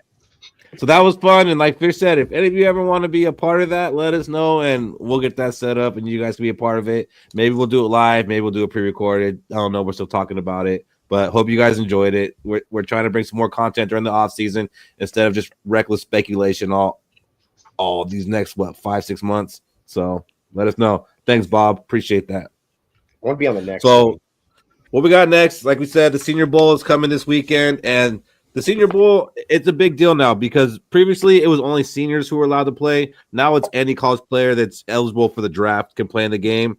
And last year, 43% of the players drafted came from the Senior Bowl, which is 110 players out of the 257 drafted. 10 of them were drafted in the first round. 35 were taken in the second round. So you could actually learn a lot about the players by watching the Senior Bowl because a lot of these players that play are going to be drafted in the first 3 rounds. We had 2 players that were taken. Unfortunately, one was Kyrie Jackson, and the other was Will Reichard. So, Shaq, who are some players that we should probably be watching, for the Vikings this year? So this year, as you mentioned, Minnesota loves taking these Senior Bowl prospects, and this year there's a lot of defensive tackles and a lot of corners in this draft who we could get a glimpse of at the Senior Bowl. First name I got for us is Trey Amos, Ole Miss cornerback. He's 6'1", 190 pounds. And what I like about him, let me get this out the way before I forget. He's a former Bama corner who transferred to Ole Miss. There you go, Robbie. Your Bama credit for the day. So Trey Amos, he is a willing tackler. I know Robbie was talking about he wants a guy who could tackle, and he's a cornerback. So there's a lot of highlights. You can see him once on quick screens. When the quarterback get the ball out quick, he's right there to make the tackle in the backfield. That's what I like about him. He's aggressive, and he likes to be handsy. So, I'm watching him in the Senior Bowl. Hopefully, he makes a play or two. And he's projected to go late first, early second. Hopefully, if we trade back and he's still on the board, I wouldn't mind us drafting him and lining him up next to Mekhi Blackman. Did you say he was a man guy? He can play man? He can play man. Nice. And I must have missed it, Shaq. What round did you say he's going to go in? Late first, early second. He's 6 foot? He's 6'1". Okay, the one makes a difference. I will say we might have to wait to the combine to get these actual, weight and size because sometimes they be gassing the players, making them bigger or taller than what they really are. I'm into that. That wingspan factor thing, that one metric that they look at. You know, Yeah. if your wingspan's wider than your height, that matters a lot too. Mhm. So that'll be interesting to see when these guys come up in the combine. Like Nate I Wiggins. want a man covered quarterback, a guy who can play press, and I saw that also. I mean, I haven't got to watch his highlights yet, but I was doing some reading up on him once you put us on game about him, that he can actually hang with the bigger wide receivers. So, you know, in the end zone and corner going up for the ball, he could be that guy. He attacks the ball. He kind of reminds me of Devin Witherspoon from the Seahawks, but he's not as smart as Devin Witherspoon was coming out. But he has that aggressiveness, and I would not be mad if we took him. Next play on my list is Wyatt Millam, offensive lineman from West Virginia. He's 6'6", 317 pounds. He's projected maybe to go late first, early second. He's currently lining up at different spots at the Senior Bowl while they're doing their one-on-ones. He's showing some good power and tenacity. He's the type of tackle, or he might move in the guard. Hopefully, he moves in the guard. He shows that tenacity to pin a player to the ground. I know David don't want no tackle turn guard, but he has that play the guard. When you watch his highlights, you see him always pulling and looking for work to do. I know some concerns about him is moving in space when he's at tackle. Like they say, quick edges always get to beat him on the inside. So if we could just put him on the inside, you don't have to worry about defending against quick pass rushers.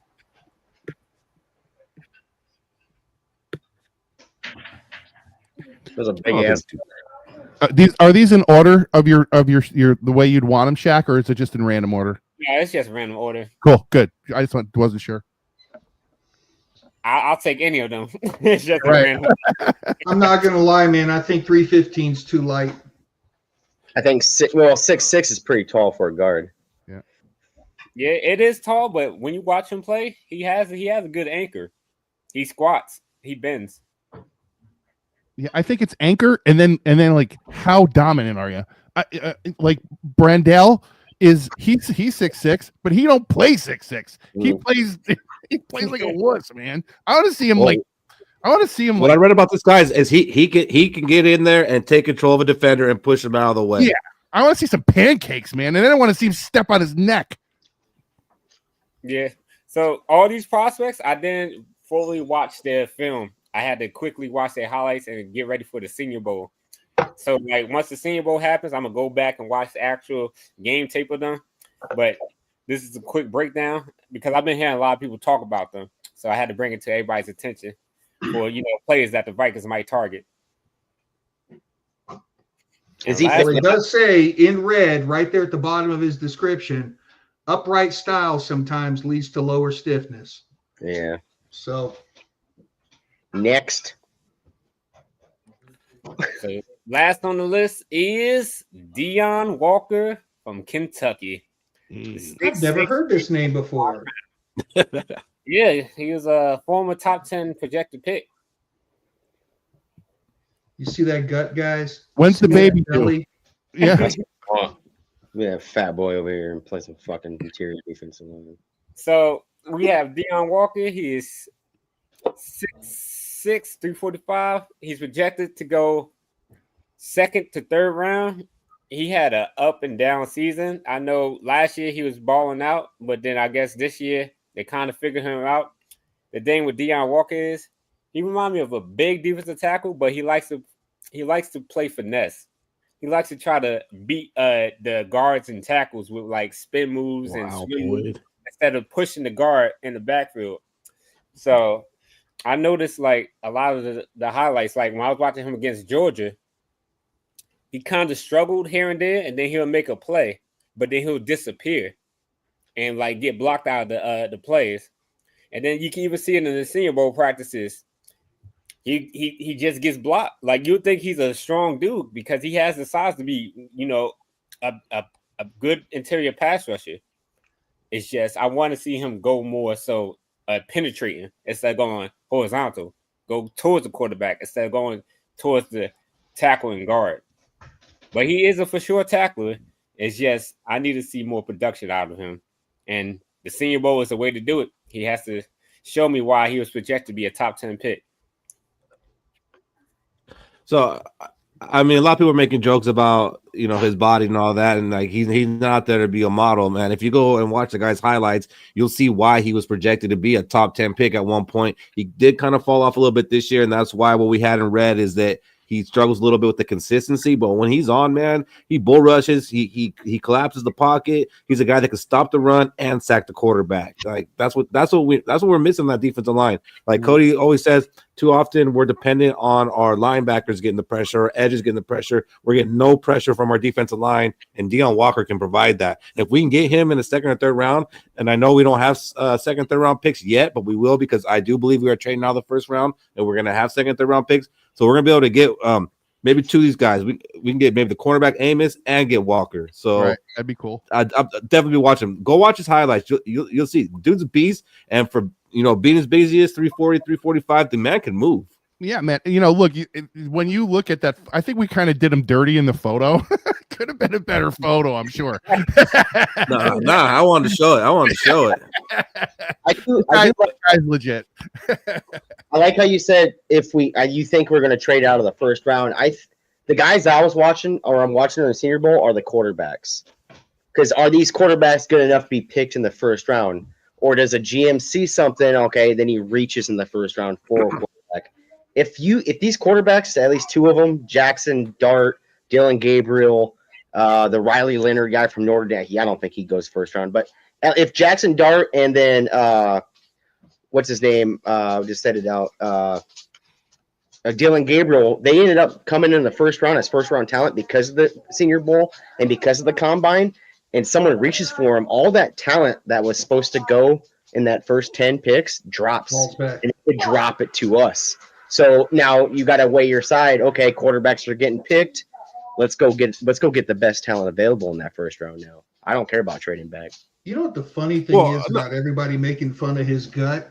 Pat Williams was 5'8", 375, and everybody loved him. I'm just saying, man. He had a huge gut. Pat Williams was a fat ass.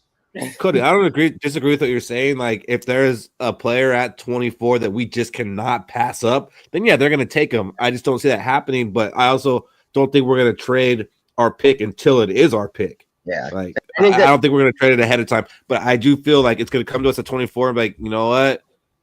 We need more picks. There's no one here that's like we have to have this guy. That's what I think is going to happen. And we're going to be like 7-8 beers deep by the time that happens during that show when we're doing the draft show. Like, damn, we got to come back tomorrow for 2 picks. And I think that it all depends on the quarterbacks in this Senior Bowl. Like, do they push themselves to first round? So here's a general draft question for you guys. We've all kind of got it a little bit in our head about how we think our draft is going to go or how we would want it to go.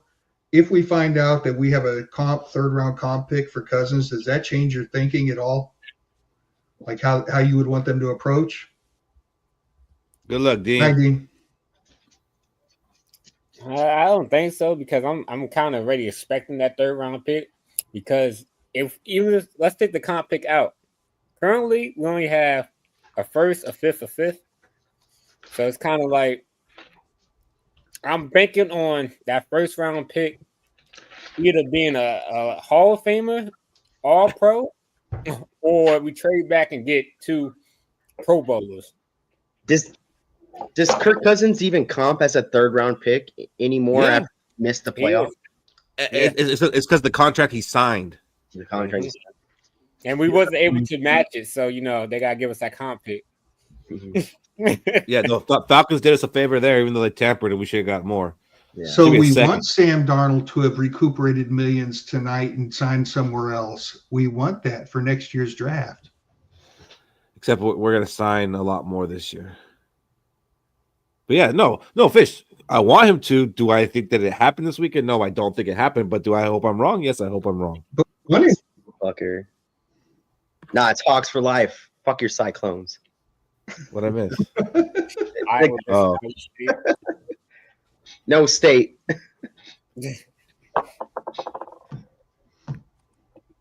Yeah, no, it's a third for sure, Steven. What do you guys think that our team needs is from most important to least important? want to take this one, Cody? Yeah. Guard.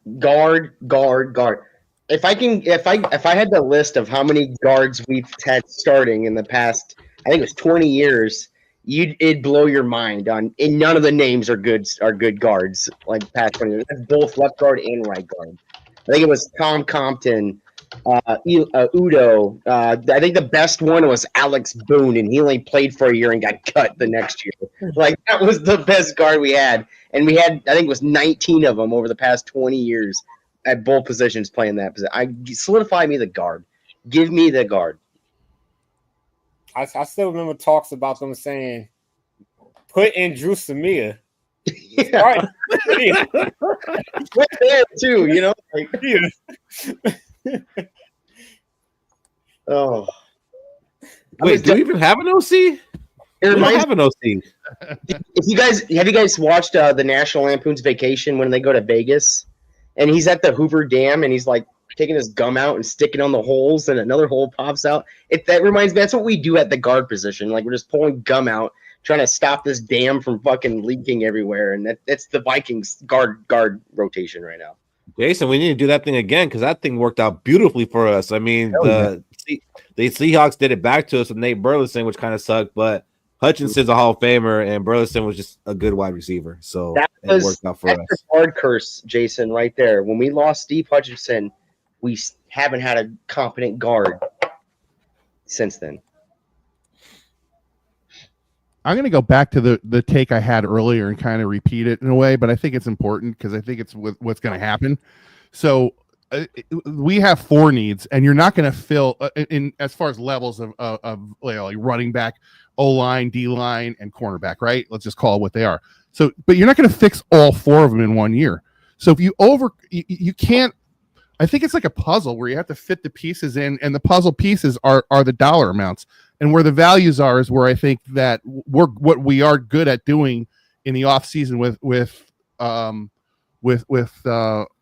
free agents. I think that we do a really good job putting that together. So what we did last year was found the value. We found the value in Grenard and Van Ginkel. We found the value in Cashman, and if we can find that kind of value in cornerback or running back, yeah, then I'd say the O-line is where I want to go. But if we can find real value in the O-line, not saying we can, not saying we can't. I know that it's a lot of speculation no matter who says it. But if the value is in O-line, then that's where we go with it. I think that's the most important thing to do. What's up, T-Bass? Hey guys. Hey, great show. Can I comment on something you guys were talking about at the start of your segment? No. Well, absolutely. No. Real quick, y'all were saying a lot of people think, the NFL scripted, it's rigged. Here's my take on it. I'm 58. One of you guys are 58 also, right? Yeah. And you were out of market Viking fan, right? Yep. Okay, when back in the 70s, the luckiest you got to see was 3 games the entire week. You didn't get 3 games you got to see, and for highlights, a 20-second highlight at halftime on Monday Night Football. That's all you got. Now you're saturated with every game. You can find stuff. There's so much. I mean, it's the internet and the ease of things that it's just people think it's rigged because they get to see every play in every game every week. That's fair. That's fair. And T-Bass, maybe I had it a little bit better than you, but the way you're talking is me as a Viking fan of California in the 90s. I got to see maybe 3 games a year, and it was like this prime time or maybe occasionally the Fox game or whatever. But I always say the way I used to watch Viking game was like you see the thing scrolling pin link if you want on. That's how I watched the Vikings games. I was watching the score. I'm like, oh shit, 6 more points. How'd that happen? Oh, and then you got to watch 70s. In the 70s, then you watch ESPN Prime. You got to watch ESPN Prime Time for 30 seconds of Chris Berman showing the highlights. Oh, that's how it happened. We didn't even have that. I mean, no, literally I had it a little bit better. Had it a little bit better than you guys. The 10 o'clock news was just they flashed up the score and said a few stats. Right. The only highlights you got to see was Monday Night Football. Or the games from last week with Phyllis George. Remember her? And Jimmy the Greek. and it was Yeah, from well, that was the pregame. Yeah, Yeah. it's the Man, you guys pregame are from the old. week before. But So take a whole so- week till you see a Viking guy moving. I would disagree with you in one way. In some of the markets, the reason I'm a Viking fan is because the Giants sucked in New York. And I got to see a lot of Viking games in 73, 74, 75. The Giants were garbage. And we we kept going to the Super Bowl. So they were on a lot in those days. That's how I'm a Viking fan. From what I remember, it was always the 3:00 game. It was. I grew up in Bears country, and usually the 3:00 game was always a West Coast game. So I remember the Raiders, the Broncos, the Rams were on all the time. And if your team was playing them, that's why for me, the Viking Bears is my biggest rivalry, because when I was a kid, I was guaranteed growing up in Bear country to see the Vikings twice. And the playoffs were a really big deal because they were on national TV. And it's just a different time now. But I just think the internet leads to anything. If you want to think there's a conspiracy, you can pick up your phone or computer and find stuff to, solidify your views on things, be it Bigfoot, UFOs, politics, sports, whatever. There's just it's almost too much information out there. Yeah, I just go to the Vikings Chiefs game, type in Vikings Chiefs game refs, and you pop up and see how they cheated us. I don't need to see it's rigged. I just watch the game happen and be like, oh man, that could have been a flag. that 4th down play where Kirk Cousins got his head ripped off and there was pass interference in the end zone, and then the dude took the helmet off.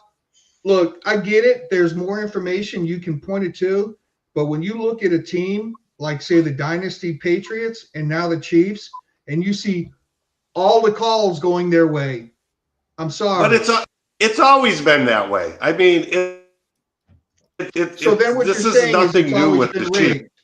Because listen, I just all think the the ref calls to protect the Golden Boy Tom Brady, and now the Chiefs are getting all them calls. It's who's old enough to remember that Sunday night game, the Vikings Packers, when the Vikings were kicking the Packers' ass, and in the second half they had like 13 bad calls. The Vikings actually wrote the league, and the league admitted to it. The league said yes, there was 13 bad or blown calls, all in favor of the Packers. But so it's been going. I mean, a lot of people can say the Hail Mary pass in 75, it was pass interference, offensive pass interference. I mean, it's there's always been bad calls. Yeah, but you know what, T-Bats? The best part of the 70s that nobody talks about is how atrociously trash the Green Bay Packers were. In my mind, Bears and the Lions. In my mind, as a Viking fan, I don't think of the Brett Favre Green Bay Packers. I think of the trash 70s Packers playing in 2 different stadiums without a home. They were the garbage organization of the NFL in the 70s. They were. And Packer fans have amnesia about the 70s. Yep. They just skip over it. They just skip over it. They go from 70s to Brett Favre era, or the 60s. They weren't great in the 80s either. The Drew Pearson pass from Roger Staubach to Hail Mary, people thought the flag was thrown on the field. There was 0 flags thrown on the field. The only thing it was an a lot of people think it was offensive pass interference. They think well, the referee got hit in the head by a beer bottle. Yeah. And people are like, oh, there's a flag on the field. And they're like, no, it's an orange peel. But so I mean, it was almost it was less games, but I guess being like a 10-year-old kid, it was so much better because when you got to see your team, it was freaking exciting and it was meaningful and it wasn't something you seen all the time. Even highlights. I remember begging mom and dad to stay up to halftime on Monday Night Football to see that 20-second clip of the Vikings. Just it was great. It was a good time to be a Viking. You're on mute.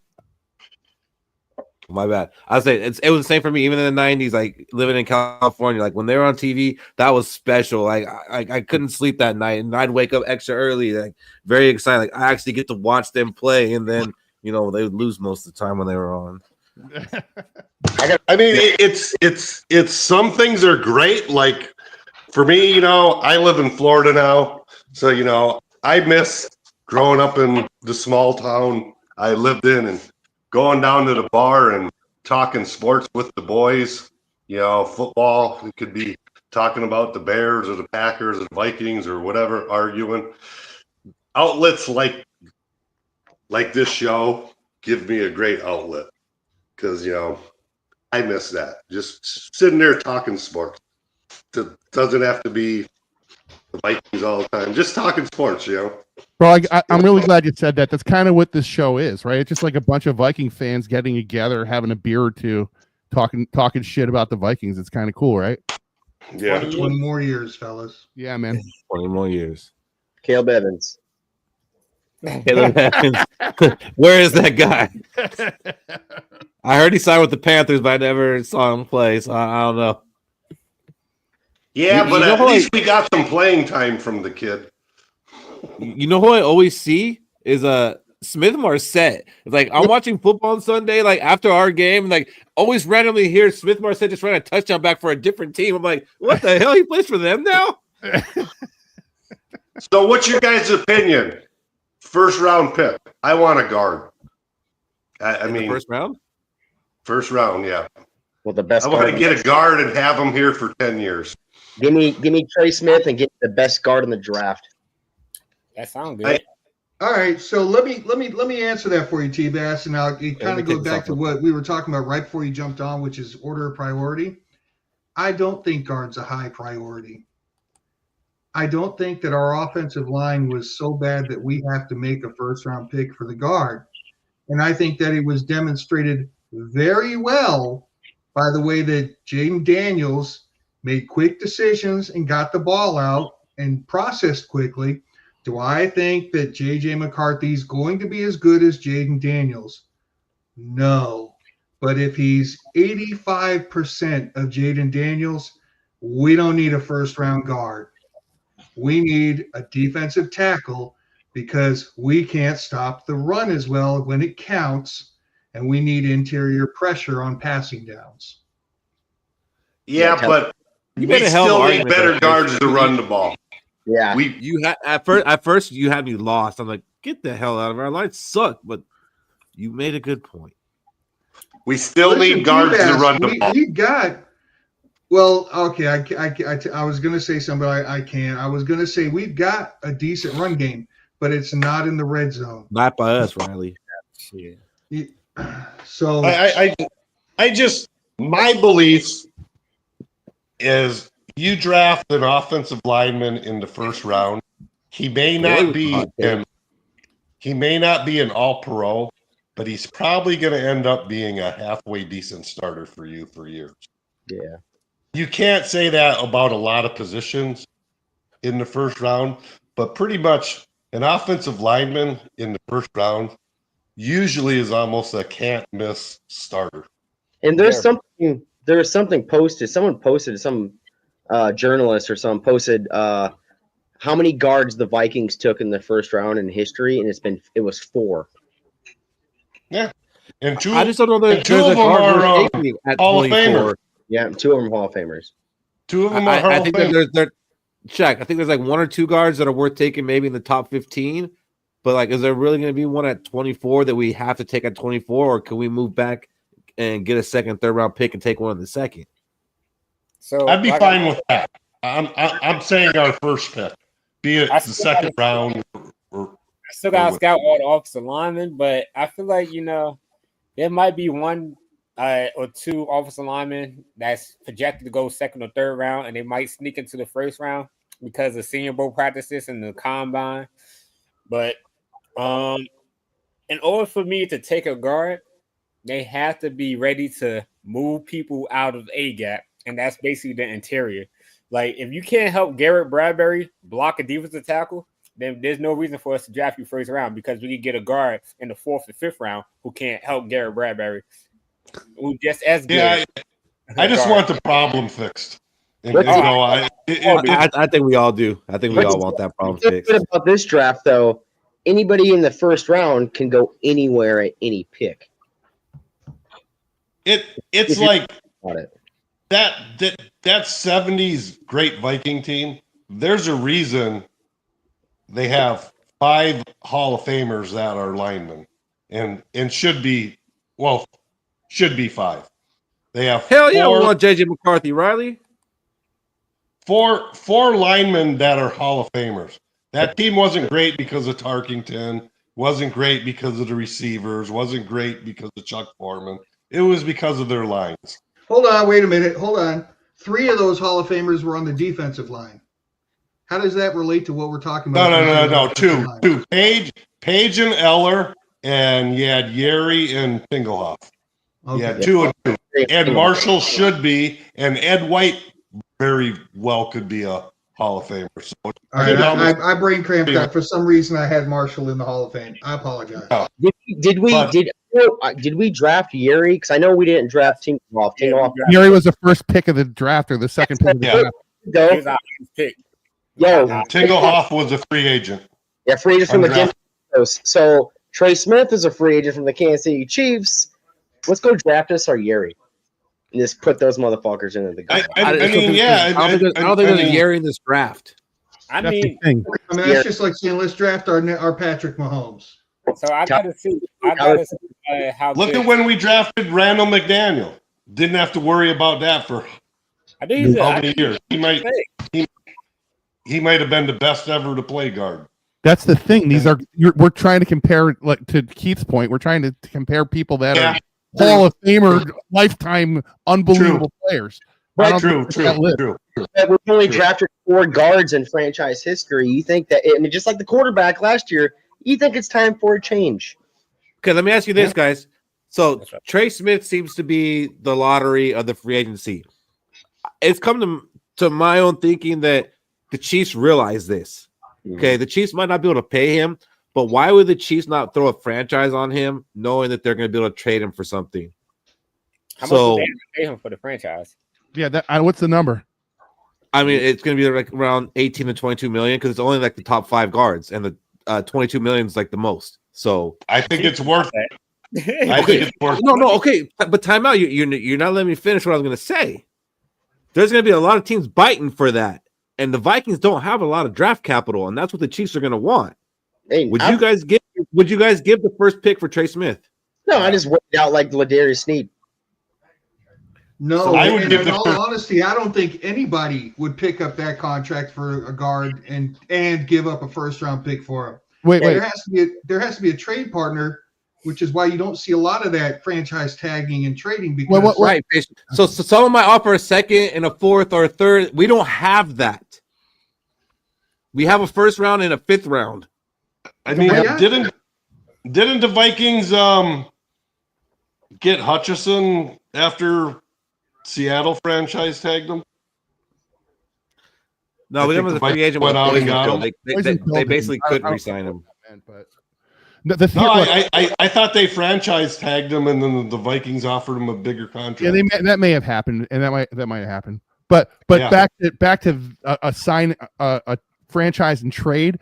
Nobody's going to take him on a franchise and trade on a 1-year contract. It's got to be a franchise, renegotiate the contract with the new team and trade. Obviously. I thought, but not everybody's saying that, and I don't think anybody in the comments are thinking it that way. It's got to be. So that's why, to Fish's point, or maybe your point, you've got to find a partner that's going to have a 3 or 4 year deal on the table that they can sign and move the money. If I knew the Vikings, time out. My point is, if you look up Trey Smith and everybody who needs a guard they're going to be in on him heavy. Okay, so there are people that are going to be willing to do that, and they might not have to give up their first round pick because maybe they have 2 seconds, maybe they have a third and a second to give.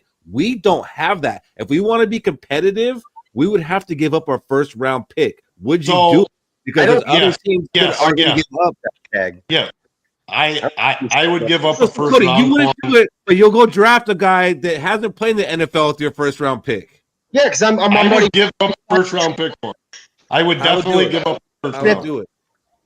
I would do it because it's just like drafting a guy, but a guy that you know is a quality starter. So you're getting a guard with your first round pick, and you're getting a pro guard. So yeah, I just want to put this out there. They'd only have to give up a 6th round pick to get me.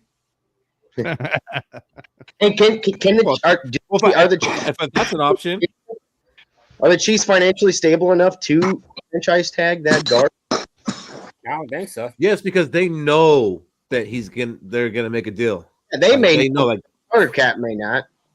Have you guys talked about that guard from North Dakota State? I know who you're talking about. He's a tackle, but yeah. Well, they said he's probably going to play guard in the pros. David, he you can want to feel play that all 5 positions. and they said he's a mean bastard, and I think that's what we need. We need some mean stuff. I do. We need guys up there that are going to play mean.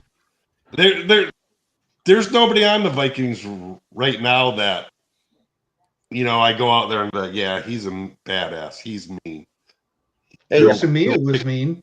If I see teams start reaching for quarterbacks because after the Senior Bowl, and you see Tyler Booker dropping within like the edge of the 10 through 12, I'm doing whatever I can. To trade up to get Tyler Booker. Fuck them picks. I feel you, Cody. We don't have any picks to fuck. I mean, can you put my list back on? They have already been effed. Yeah. We already effed them picks. Do we got all 7 picks next year? Sooner or later, we need to draft well because that's what builds quality teams with depth. Yeah, well, you're right, we can bring in free agent starters, but we have no depth. The Eagles and Chiefs, they both have 16 starters on their team that they drafted.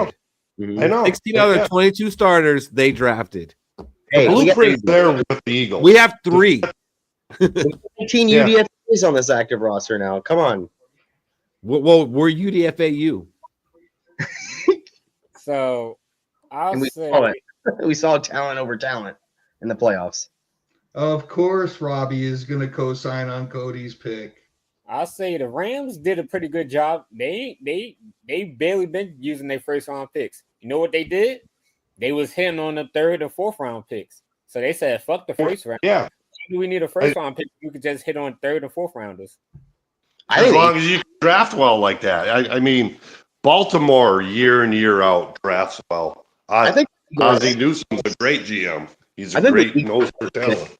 Eagles looked at the playoff, like college football landscape, and they said, who was the greatest team in the college football landscape for the past 5 years? They looked at Georgia, and that's who they hit. Georgia was steamrolling people. I want that whole team on this team because I know those same draft picks from other teams are going to enter the draft. Now you got University of Georgia against everybody else, and the time's going to. We got fucking Lewis Seam. Now they've got Lewis Seam. Now they got. And the Super Bowl. And he might get a Super Bowl ring. I think he's going to. Which speaks to a real point, though. When you're a draft isn't necessarily just a good talent scout. It's got to be a good fit for the scheme. It's it's not. We picked Lewis Sean. If the Eagles pick Lewis Sean, do you think he'd be the bust he is now? Maybe. I don't know. Maybe if he didn't break his leg, maybe. But putting him in the right scheme, or anybody in the right scheme, we just watched Darnold do it, right? If you put somebody in the right scheme, it's a totally different thing. I always get a little annoyed. Well, I don't know. I always thought the knock on Sean was he couldn't learn the plays, pick up the plays, the NFL plays. So why couldn't you, if that's the case, why couldn't you scheme around it? Like if you know the guy's not that, how do you let him play free? The thing is with the college football landscape, right? When you see a generational fucking team, you draft every single player off of that team. You try to, right? Like, all right, so I like that, Cody. We did it with the LSU Tigers. We got Justin Jefferson. Yeah. Look where we're at. We're way better. But you look what the Ravens did when they started poaching Miami players. Like, oh, give me all these Miami guys. Well, it's McGahee, Ray Lewis, Ed Reed. Like, you start pulling all these dudes, and look what the Eagles did with Georgia. That was a generational talent team. They did the same thing. So you got the Eagles did a lot with the defensive line of. Oh yeah, but they pulled off a generational. And the saying goes, a defensive line is going to make everybody else look better. Right, The but as far as defensive backs and stuff.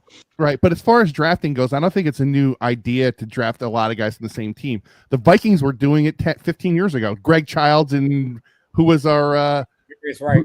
Yeah, right, and right, Childs and Wright, and they did it for like 4 or 5 years in a row. It wasn't just that one. So look, I don't think that's that weird. Obviously, the Bengals did it, right? They got Chase and Burrow. What I'm saying is generational talented college football teams. Okay, so on that point, Guys bust still. we don't have the draft capital to draft like that, but we've got something in Kwesi's wheelhouse. Let's find out how many of those Clemson players are coming off of their rookie deals that he can scoop up and bring in as free agents. Right. I don't even think Clemson was a generational football. Well, Cody, how about this? This is this year's draft. That was the Georgia generational talented team. They were let me finish. They were the Ravens of college football that year. That the 2011 the 2001 Ravens, right? Who's the national champion? My point is, who's the national championship game team this year? Who's the generational talent in this draft? There isn't one. There's zero this year. There ain't one. So, so you can't use that as a strategy for a draft. And it doesn't always work. If you all will remember, when Pete Carroll first went to Seattle, what did he do? He started bringing his old USC players with him to Seattle. Ron Dane and all them guys. They became USC North, and you know what? They sucked. It didn't translate to the NFL. So you can't just say, that's a great college team, I'm going to get all them players, because it doesn't always translate. You're looking at a generational team.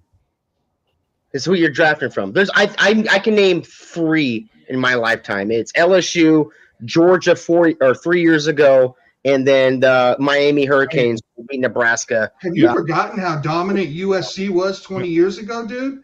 USC was killing everybody every year. Yeah. Yep. Yeah, Shaq fell for it. Now he's stuck with them. To Rinaldi's point, though, when he said scheme and building around scheme, that was my biggest gripe with Rick Spielman and the offensive line.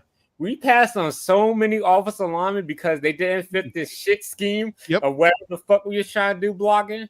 It was like, oh, we can't get him because he doesn't fit the scheme. Well, what the fuck is the scheme? Let the quarterback get hit?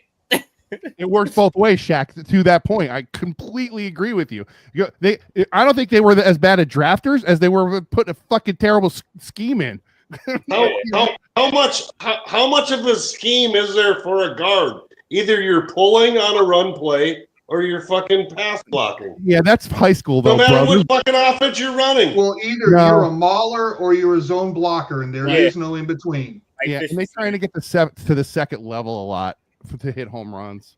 So some guards, they actually have to get to, they got to pull around the tackle, or they got to get to the linebackers. They got to get the linebackers ready to just block. Oh, well, that's traditionally the job of a guard. Yeah. I mean, that's what a guard's supposed to do. Yeah, but it's evolved since our day, bro. Easier said than done. A lot of guards can't do it. Well, I mean, that probably ain't hard to find out on tape. I just, I always remember living in Bear Country. Mike Dicko one time was asked at the combine. They were like, "Did you see that guy in the weigh-in?" And Dicko was like, "I don't give a crap what a guy looks like in his underwear. I watch game films. I want players. I want guys who are playing on the field. I could give a shit about all these stats at the combine." And I kind of agree with them. I mean, it's way too enamored at times with this guy did this at the combine, he jumped this high, blah, blah, blah, blah. Yeah, but is he a tough bastard? What's his game film? I mean, I just... Look, you got to be able to do both, T-Bass. Think about a guy like Danielle Hunter.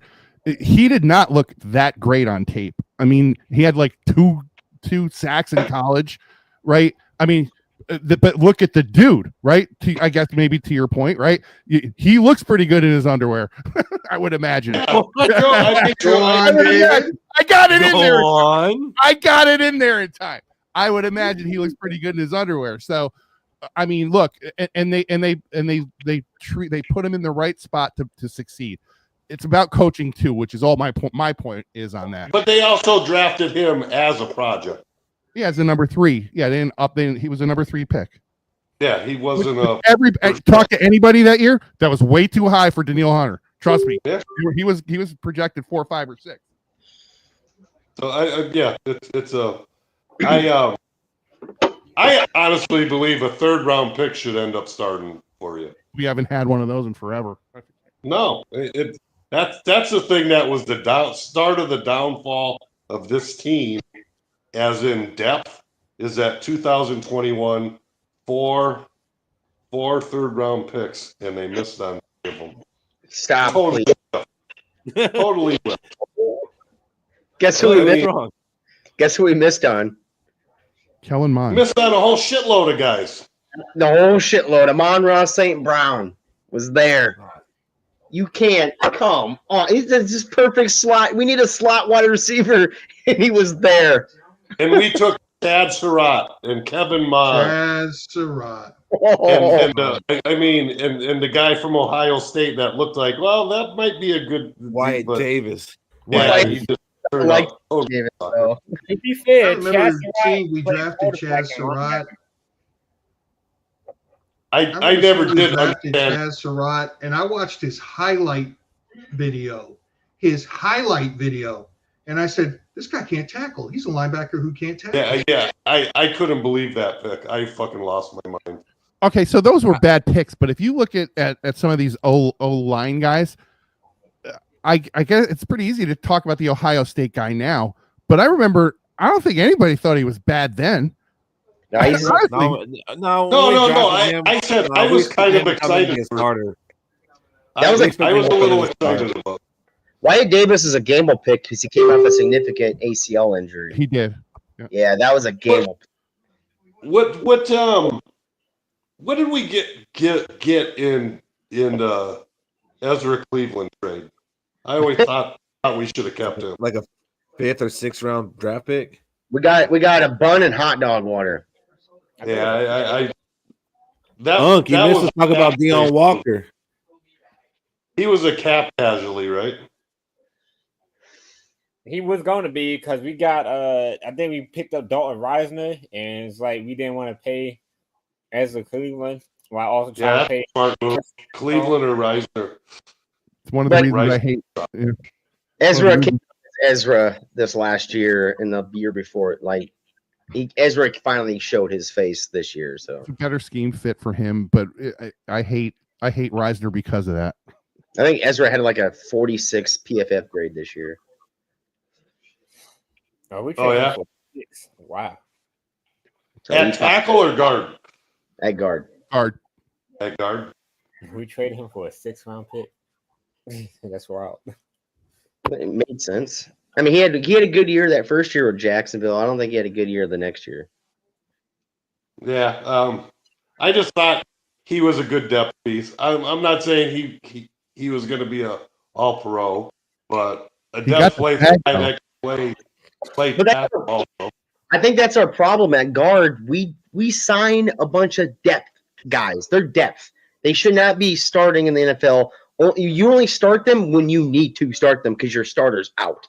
Like they're just depth guys. That's what we do, and let's fix that. I mean, the list of names what were the list of names I had? Watch me spit these names out. You tell me what guard is a good player since 2010. I think it was. Where's it at? All right, ready? Here it goes. Johnson, Fusco, Berger, Harris, Boone, Easton, Remmers, Compton, Klein, Efline, Dozier, Cleveland, Udo, Ingram, Reisner, Brandel, Herrera, Hicks. Becky, Brenda, Bethany, Chelsea. Jesus Christ, get a fucking guard. Out of all those like names, Ted. Out of all those names, the only ones that was actually kind of decent was Fusco and Berger. Yeah, both of them were good.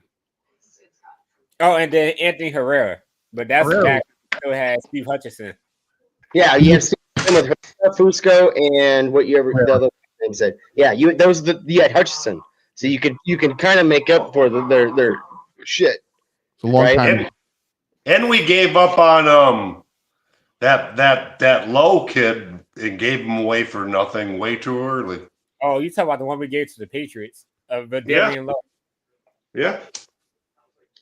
I think we got a 7th round pick for him. Yeah, but he was a tackle. Yeah, but it's nice. I mean, he was a big kid. I mean, depth. That's what it's just quality depth. Fuck depth fuck depth. Give me a offensive line. Look at that list. Look at that list, though. I get it, but linemen get hurt every year. It's a fact of life. So you need guys to come in and be able to plug holes. They really tried on that list, though. When you really think about it, Boone was not a cheap guard. They paid Boone. I know, and they paid him when they cut him the next year too. Because it doesn't matter. What my point is that they tried to pay him, and a lot of these guys are draft picks. Compton was a free agent. Now we want 1st round draft pick. Dozier was a free agent. Cleveland was a 2nd or 3rd round pick. Ingram was a 2nd or 3rd round pick. Reisner was a free agent. The other guys are not so much. A 1st round pick to fill it. You gotta look at guards that go in the 1st round. They always don't hit. It's 50-50 with guards, and it's kind of like taking a linebacker in the 1st round. You don't always take a linebacker or guard in the 1st round, but if you do, they better be elite. They better be elite to be able to take the 1st round. We've only done it 4 times in franchise history, so I guess. And we got 2 Hall of Famers, so I think our track record is pretty good. Let's take another guard. I'm sorry, I can't take a guard. I've said you don't draft guards in the 1st round. You take them in the 5th and later. Because I honestly think we can find somebody at defensive tackle in free agency. Just somebody that's a big body that can do what we need him to do. Who did we miss though that was on our radar? So I remember Will Rodriguez was on our radar. He was an early guard, early pick. Didn't he go to the Giants? I don't think it's great, right? We did miss one. It was he plays guard for the Chiefs right now. I think he's the other guard. What's that nasty fucking player? Thuney? Not Thuney. No, he might play center actually. What is the guard? He's a nasty, weird last name. Not Cleveland. Because they drafted him too. Yeah, they drafted him the 2nd round. Was he on our radar though, Cody? What I'm saying is, he was on the radar. Okay, I don't remember who it was. On the radar. What is the? Make it like the Chiefs. Creed Humphrey. Yeah, Creed. Yeah, Creed Humphrey. Yeah. Humphrey was definitely on that thing. All right, the one thing I do want to get through tonight is the awards that our players are up for, because they'll be going on, I think, while we're doing the show next week. So I did want to take a look at them and see if you see any Vikings taking some awards home. So there's 3 that the Vikings are up for. One is Comeback Player of the Year, which originally they said that players that had a bad year, then they had a good year, are going to be eligible. But really, people can vote for whoever they want. So you got Joe Burrow, you got Sam Darnold, J.K. Dobbins, Christian Gonzalez, and for the 2nd year in a row, DeMar Hamlin, which I don't know if there's ever been a player that was Comeback Player of the Year nominee 2 years in a row. That doesn't make any sense. Like that defeats the purpose. It literally doesn't. You can only the dumbest thing. Well, because he had a heart attack on the field, he's getting all these accolades. That's the fucking 2nd dumbest thing I've ever seen. 3rd dumbest thing is why the fuck is Joe Burrow up there? Skol low. Also, who wants this award? That's the worst award to ever get in your entire life. That pretty much says I don't think so. I don't think so. No, if it's in the case of like an injury and you came back from it, like no, Burrow or Dobbins or Gonzalez. Here, fair enough. If you got this award at work, what does that say about you? That you suck last year. Guys, there's no difference in getting it in the NFL. There's no. It says you're the most improved person at your job, right? But we have a different job, Robbie. We have a different job than them. You can't compare like picking lockers and playing football. But they give this award out to people at various institutions other than what I do for most improved freaking employee. They do. I would never fucking want that award. That is the biggest left-handed slap in the face that you could get. Not even if like you were like out of work because you had a heart attack and you missed the whole year. No, that's not the same thing. That is so not. Then you. Hey, Robbie, it's an injury. It's an injury. And you have insurance. You have a whole bunch of other shit. Three of these guys are injuries coming back from. Why is Burrow there? Burrow got hurt last year, but he still did well. No. I said well, not excellent. You guys have these weird, obscure. J.K. Dobbins wins it for me because he won me my fantasy league. People said, "Oh, you drafted Dobbins. He's gonna get hurt." Motherfucker took me to championship, won it all. Mine is J.K. Dobbins. I would give it to Darnold.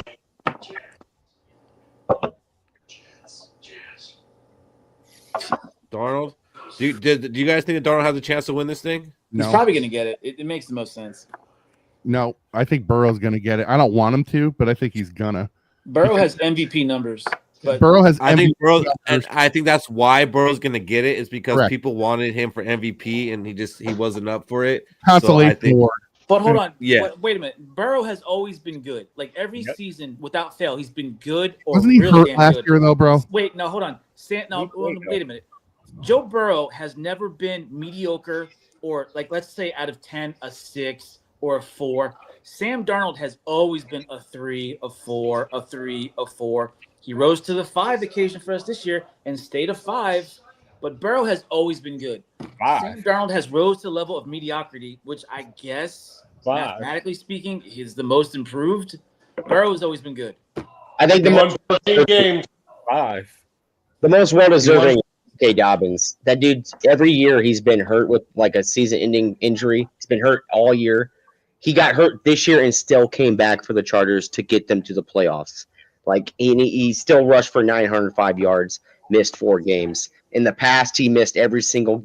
He's been significant injury every single year he's been in the league. Not making the playoffs does not equate as being a bad player. I hate when people fucking have that type of mentality of shit like that. It irks the shit out of me. Donald back from playing for the Jets and Panthers. Like Donald's career was on a career suicide because he had to beg for his life by going to Kyle Shanahan and seeing if the 49ers could fix him. But they didn't give him a starting job. He was a backup to a 7th-round pick in Brock Purdy. Why he deserved comeback player of the year? Because nobody thought Sam Darnold could revive his career and take the Minnesota Vikings to the playoffs after they lost their franchise quarterback in Kirk Cousins. That is why Sam Darnold deserves comeback player of the year. Forget week 17 and forget the playoff loss. You take the season as a whole, he had the best season for a comeback player out of all these players. And the second closest is J.K. Dobbins because, like Cody said, he's been injured his whole career. Yeah, dude. The award is so damn subjective. It's ridiculous. Well, here's the thing, Robbie. I get every point you made. I think the thing is that you have to understand, and I'm not lobbying for anybody specifically. You have to understand what the story is, right? Like nobody's even mentioned Christian Gonzalez. There's got to be a story there, right? I mean, there must be some story. I don't know anything about the guy. I'm still stuck on why is freaking DeMar Hamlin there? I'm still stuck on that. And if you get the award back-to-back years, I know I'm kind of rehashing this point earlier. That makes 0 sense. So you're the comeback player of the year and the year ago? Again? Yeah, that doesn't make sense at all. Did he win it last year? Well, yeah, because again, remember, I mean, he died. He had that dysrhythmia. So again, he lost it. He lost it to Flacco, and people got mad that Flacco won it just for coming back in the middle of the season, an old dude, and like DeMar Hamlin literally died and came back. So I think it's kind of like because of that. He's on here again. Yeah, but that's one of those subjective things that if he wins, story, big deal. If he wins, the league is rigged. The league is rigged. NFL's rigged. If DeMar Hamlin wins this award, every game is rigged. But Joe Flacco deserved it. Well, who votes for this? The sports writers? They don't know fucking. And based on what numbers or feelings? Hey, DeMar Hamlin is based on feelings. Robbie, who won in 22? I don't know. I don't follow this award. Who won in 21? Freaking circle jerk. Who won in 21? I don't know either. So you know what? Does it crazy about it? No, it's a cool award, dude. It's a horrible award. I want to hear the freaking story. I want to hear the story. This only matters for like a week. Exactly. It's just so bad to win this shit, though. It's like you have the second tiniest dick award. That's kind of like, it's like, great. You're not the worst guy, but I don't get where you're going with that because some of these players were hurt and they came back from injuries. I get But it. that's subjective. All right, now How's Burrow's this objective? Burrow's Acknowledgement, numbers. Wait a dude. minute. Stop. Wait a minute. Burrow's numbers are objective. Darnold's numbers are objective. The DeMar Hamlin bullshit is subjective as hell. The other two guys. Burrow went out like week 9 or 10 last year. Yeah. But it's fine. That's still an objective. So he came back from an injury. I am talking about pure objectivity just based on numbers. The DeMar Hamlin bullshit last year was purely subjective because, again, he came back from the dysrhythmia. A big fucking deal. Who cares? You're not someone who uses words wrong often, but you're using subjective wrong when you're saying with DeMar Hamlin. It's not subjective. Hold on. Subjective are feelings, thoughts. They're not facts. Objectivities are pure facts. Being objective is numbers, data. It's not feelings. Right, and it wasn't objective either. It was purely subjective. The DeMar Hamlin shit. What I mean, stats objective means came back from an a dysrhythmia. absence of That's a his stat. leading opinion. He was resurrected once. Great, you were resurrected. Congratulations. I mean, Big fucking deal. That's not a number. I mean, it kind of is, but it's not a number. It's not a measurable NFL number, is what I'm trying to say. The Flacco shit was a measurable NFL number. Objectivity. What a fucking stupid award. I'm still on that. Cody, is your mom laughing at him, Cody? No, my wife is. So, Robbie, would you then say that you were a pretty big Kirk Cousins fan? Shut up. Fuck you, objective stats. Fuck you, Fish. I'm never picking B again. You can kiss my ass. I mean, he had some great objective stats, buddy. I think that goddamn Fish, you scarred him. You I literally know. scarred him. I take And bets, we Chad. didn't even know Robbie yet at that time. Jesus Christ. Fuck you, B. That's how we got to know him. Oh, you're the one that picked Kirk. I did. Hey, give it to Sam Darnold. At the end of the day, Vikings I got. hate to say it, it's probably going to go to him because it's the feel-good story. It should go to Burrows, but Darnold's probably going to get it. Just give it. We got something to put a Band-Aid over the wound we just faced in the first round. Give us Sam Darnold fucking comeback player of the year, KOC coach of the year. I'm going to tell you Wait a right minute. now, No, I'm going to hold end the discussion on coach of the year. It should I'm be going to be Dan hated on this Quinn. one. I'm going to be hated on this one. Michael Fish. That's a revelation coming from you. Who'd you pick, Fish? Dan Quinn. Oh, you know what? I'm on board with you. I totally agree.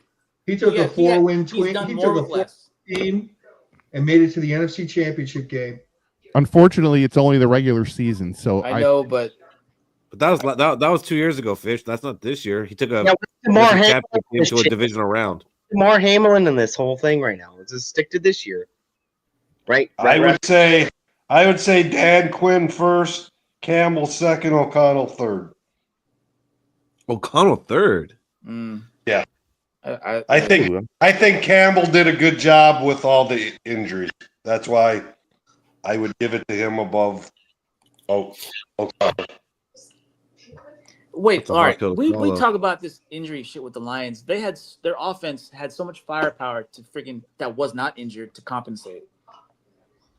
Yeah, So- I mean, Yeah, but you it's get still, down I to mean, your injuries are fourth injuries. round- Yeah, that's fine. But when your guys are putting up 50 points a fucking When you game, get down it to doesn't the matter. third person on the depth chart is injured, it really doesn't matter at that point.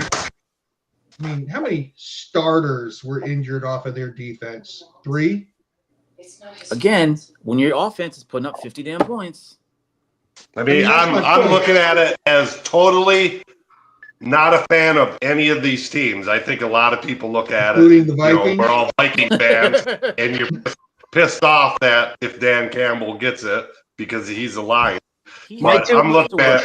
he had too many weapons, too many toys. Like fuck him. I got I it. don't And he had a lot of injuries too on defense. I hear But you you realize talking about playoffs don't count, right? You realize playoffs don't count for this. I got a 3-way tie at the top. I got O'Connell, Quinn, and Peyton. I put in Quinn and Peyton up there because they did what they did with rookie fucking quarterbacks. You don't see that many amount of rookie quarterbacks in the playoffs to make the fucking playoffs. Yeah, but we all knew Jaden Daniels was going to be special, and he Yeah, was. we all know who knew that. was. We all knew that. Not to Yeah, mention that Brian Robinson in the he was backfield. good. That's a good team. Jimmy Robbie, I had to do a lot of convincing about Jaden Daniels. Yeah, we did not know Jaden Daniels. We did not know We all Commanders. knew that. We all knew that. The Commanders would make the We all playoffs. fucking knew that. Then Sir Time Jones. out. Like KOC was the runaway with this award until the freaking Lions game. Right. No, that's true with a lot of things. Keith, that you can say that. With But a lot of like things with our now team. he's third? A lot of things. We No, were the my front runners. first place. We were Super Bowl contenders, and then that shit just bottomed out. I mean, and to say the playoffs don't count, that's kind of the playoffs. When was the last quarterback made the playoffs? What'd you say? When was the last time a rookie quarterback made playoffs? I know Burrows did. That's last. Hurts did. There's two. Didn't Stroud make it last year? I'm just about. Didn't Stroud did it last year? Stroud did it last year. I'm just about my memory. The championship game. Yeah, Cody, that wasn't a good one. Hurts did not make the playoffs in his rookie year. He sat. Okay, Stroud did though. Stroud did. Thanks. Hey, Herbert did. No, he didn't. Who won coach of the year in that year? Not Bo Nix. Drake. No. Yeah, Knicks did this year. Who won coach of the year when Stroud made the playoffs? They did all right. Marco Ryan. Wasn't that Dan Campbell? Was that last year? No, Dan Campbell. I don't care. I don't have Google up in front of me. I'm just going off memory. Bebop, pop, pop, you're wrong. Did Campbell win it last year? Yes. Yes. Oh, he won't win it 2 years. So not the guy at the quarterback. Kevin Stefanski won it last year. I thought it was Campbell. He won last year. Correct. Stefanski, that name sounds familiar as fuck. Oh, Flacco. Yeah, he had the opposite of a rookie quarterback. But it makes sense. O'Connell's going to win it this year just because of what Sam Darnold is. But I would definitely put. So is Cody the only one that thinks that O'Connell's going to win? No, I think he wins too. Yeah, I think he wins. Shaq has a hot take riding on it. Damn straight. Yeah. Robbie, is this a bullshit award too? Is that implying that he was shitty last year? No, is it a bullshit award? Coach of the year. Is it a bullshit award? Yes or no? Would you like me to say no for a third time? I will. For you, I will. I haven't heard you say it one way or the other. Twice because you were too busy doing this. But I like you to say it in French. No. What if the Eagles win? Say it in Italian. When are these awards given? Thursday. Next Thursday. Okay, so I was saying, what if the Eagles win the Super Bowl? Does whatchamacallit What if? deserve to be in the conversation? T-Bass. I mean, the nominees already picked. There's no playoffs involved in this. It's just the way the award's done. I don't disagree that they should be, but they're not. So there's no playoffs. They should have been handed And out. the awards that would be given are going to be given Thursday before the Super Bowl is played. So yeah. When did the people who voted for this did they vote for it before the playoffs started? Yes. Okay. So the winner's already known. Yeah. I mean, you can look at the Vikings team too. Like the Vikings had one superstar on this team, and it was Justin Jefferson. That was it. That's what KOC was. We got throwaway players, undrafted free agents at starting positions. We thought we were only supposed. We got second all-team All-Pro on defense and like a couple Pro Bowlers, but yeah. No. Beginning of the year. We're talking from the beginning of the year to now. You know what? I'm going to be the odd man out. I've always thought that Darisaw was our best player. And I'm going to stick with that. From the beginning of the year. And what did everybody say about us at the beginning of the year? That's a 6.5 win team. That's that's what you said. That's what you said. Don't you put that on me, Ricky Boy, because I did not say that. Don't you put it on me? From Vegas odds, the Minnesota Vikings. I don't care. That's what you had. I was riding with like 10 wins. You were at 6 and doom and gloom. And I'm sure you're going to be there again this offseason when we start doing it. I'm just looking at how the Warriors presented. That's who the coach of the year is. Next year's going to be bad. Based off what happened at the beginning of the year. No one had us at 14 wins. Not a fucking soul. Robbie, we got that quarterback that beat Alabama. Like, come on, man. It's not going to be bad. Jaden Daniels? No. The other one. The other one. I can keep going. He played for your second favorite college team, Robbie. Trevor Lawrence did. I can keep going. Hey, I got us. The one you were at. I got us at 12-5 and beating the Lions for the division by one game. There you go. All right. The last one that we have somebody up for is the assistant coach of the year. What the fuck is this? Assistant coach of the year. How about the guy that got the head coaching job? I would give it to that. Okay, there's more than one though. I'm just saying. Well, Ben Johnson got. All right, so okay, I see what you're saying. I hate to say it, but I'm going to go Aaron Glenn because all the injuries that he had on defense, and he still managed to squeeze out a top 10 ranked defense. That's fair. That's fair. That's true. That is very true. Do you think like maybe like week 12, 13, we were giving this to Flores though?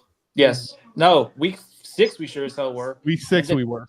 And everybody Yeah. else saw his scheme and saw through that shit. And then you saw all the numbers just get skewed to all hell, especially our secondary get destroyed. You couldn't adjust. But did Glenn benefit a lot from how well Johnson? Yeah, there's a case that you made for that. Like Cody's changed. It's called complementary football, right? So Yeah. yeah, look at that. That's Cody. Cody's changed a lot. Holy smokes! Hi, Cody. Hey. Hey, yeah. What's going on? Wait a minute. Are you drinking Busch Light too? My Yeah. God. The more things She's change, the more Cody, they she stay the has to. same. Well, What do you Mrs. think about Cody, Sam what Darnold being was comeback your player of the opinion? year? You still on this? The one? Lions this year were a lot like the '98 Vikings. Their offense was so high powered that it was able to hide all the injuries and the flaws on defense. I'm glad you've Because- come around to my point that I was trying to illustrate to you 5 minutes ago. I'm glad you've come around. Yeah. I agree with you. Thank you, No. sir. I appreciate that. I do. Well, But you know, you can't discredit that defense. Their defense actually stepped up with all No, those but the injuries. point is, like, when they were all injured and beat up and bruised, their offense rose to the occasion and beat the shit out of everybody except the Bills. Yeah, it's called complementary football. That's what. That's which is very unusual. We don't see that too often anymore. Normally, when one side falls, the other one does as well, as we've seen. And I will tell you that I would say Dan Campbell would deserve Coach of the Year if he would have had some injuries on the offensive side of the ball, I could buy where it that. would have been like, oh, but he had an intact, incredible offense to a cop. You know, Mm-hmm.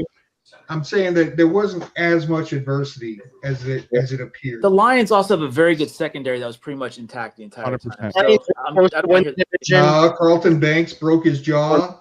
fucking Who else was that? Brian Branch did enough for 3 fucking players.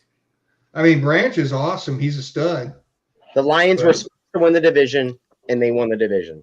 What did Dan Campbell change over there? Nothing. Not a No. fucking thing.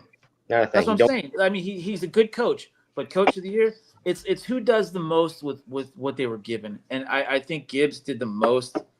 Not Gibbs. The Washington. Wrong comments, coach. Yeah. But yeah, the well, Washington. yeah, Campbell definitely started the season with a good poker hand. He had a good full house. He you had know. 4 aces and a fucking draw 4. You know, Yeah. whatever he wanted to do, he could do. With a deuce 7, and we just bluffed 6 straight games. Like deuce 7, that's all I got in my hand, and we bluffing 6 straight wins. Like, Dude, we had boardwalk, a skip, a Parcheesi piece, and 2 dice. That's what we fucking had. we got 14 wins out of it. Somehow we did. No, I mean, if they voted for these awards before the playoffs even started, I can see. If I may, I can see. I need to bring this up real quick. Something was mentioned about, and we overuse this term so fucking much on this page. Generational talent. There was one generational talented player from last year's draft. There was one who's currently the best that he is as a rookie at his position. Well, Joe Alt is a generational talent too. No, and it's Brock Bowers. He was the fucking generational talent from last year's draft. Aiden Daniels is pushing it. I'm just saying, Brock Bowers is the best tight end in the NFL by far. Yeah, Joe Alt is a fucking. I think Joe. No, but is he the best? Brock Bowers is the best as a rookie. Yeah, that's generational. I wanted the Vikings to take Brock Bowers. You're the shit. Which we passed on him. Yeah, I was hoping the Vikings would have took Brock Bowers with that second He pick. blocked like a guard. Oh, is this the Sam Darnold that can hit TVs as they go? Shit. Oh, that's really fucking good job. Oh, wow, you hit a TV. Great job. Sam Darnold, look it. I got a hot take right now, guys. I got a hot take. Sam Darnold might have made himself a couple $1 million this week. He's not pressured by anybody. I mean, the fucking person holding the take. ball is probably pressuring him. I gotta see Fish. There he is. Yeah, I see him. He did really well in the balloon toss also. That's what I'm saying. The balloon He did toss well competition. how about the parachute event? Just saying. Stop that shit. I can't believe how much of a joke the Pro Bowl is anymore. God, But you know what? No, Sickens me. people hated how much of a joke the game was. So I kind of actually credit the league for trying to make it fun. Yeah, That's what they're doing. They're making it fun. It's Dude, fun. the Pro Bowl in the 70s and the 80s right. But that's gone. was good That's football. gone. Yeah, That's I gone. know. That's sad. That's gone, and it'll never come back. So what they're doing now is trying to make it fun and make it entertaining. Nobody's out there like sending their scouts go watch this game. Like no one's going go see the tug of war. Go see how he does in the tug of war. Yeah, instead It's of just having fun. it look like It's a field day football that we game had in but being middle school. absolutely It's fucking middle fraudulent, school.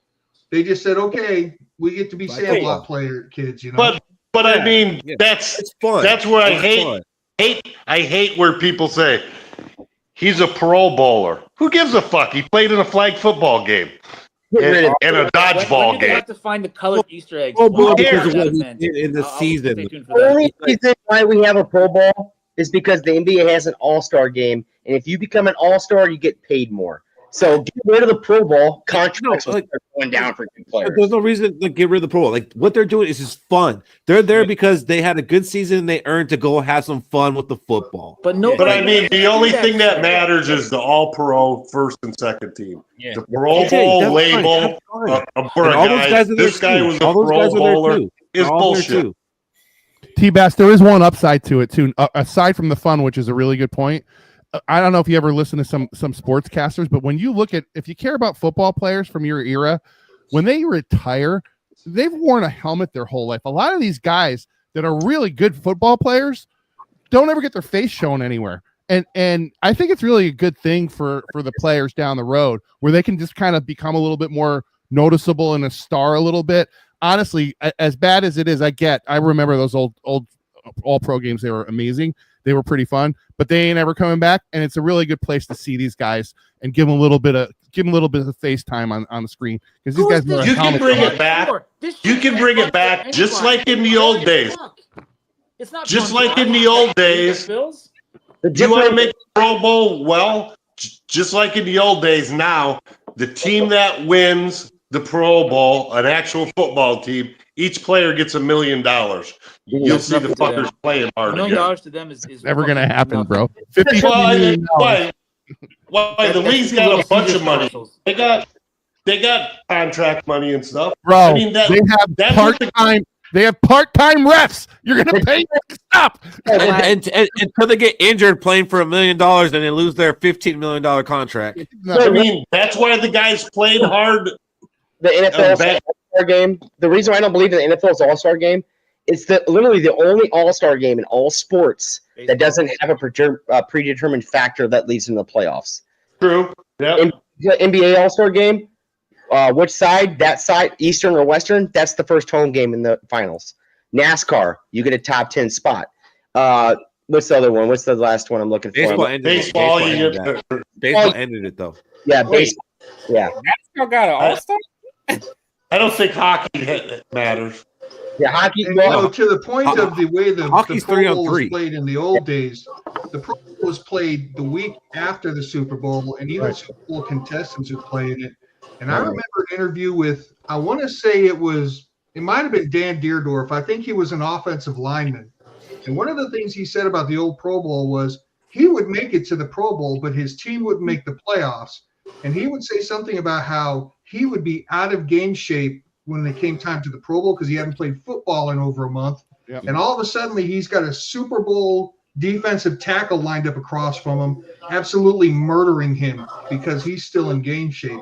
So the old Pro Bowl games weren't the best football either because you had a lot of guys out of game shape playing against some guys that were. But they were trying because they played I football, not the shit that I can see kids playing in the fucking street. Fuck that. think the winners made $10,000, and that was a lot of money for them. you want to make That was a lot of money. T-Bass, you're as old as me. it an incentive for the playoffs. You want to make the T-Bass, playoffs. T-Bass, you're as Yeah. old as me. Yeah. T-Bass, listen, I got one name for you, and I want you to respond to it. Ray Fosse. What does that mean to you, Ray Fosse? That was the dude Pete Rose loved, right? Yeah, where did he level him? In a meaningless fucking all-star Yeah. game. Yeah. And he lost yeah. his career. His career Yep. was over in a meaningless All-Star game. That could happen in football. I see no reason to play the game like that. Well, I hope he had Lloyd's of London. Game, or did that determine who I starts? mean, listen, 2 games. it can happen in this dodgeball game. A guy makes a move, jumps, foot They comes have down on dodgeball his for leg this wrong shit? and blows out his knee. Could I and mean, likely are yeah. different stories, my man. Sorry. Jesus Christ. Did that also game determine who plays the first 2 home games at home in the World Series? It did, yeah. Yeah, so that it's incentive. It's incentivized. An incentive. It's- Who was let's the, put Pro Bowl in the middle of the season. Who was the rookie running back that was playing Patriots. Patriots, yeah, who? playing some sand football, and he tore his Achilles or It was something. the Patriots. No, he almost lost his leg.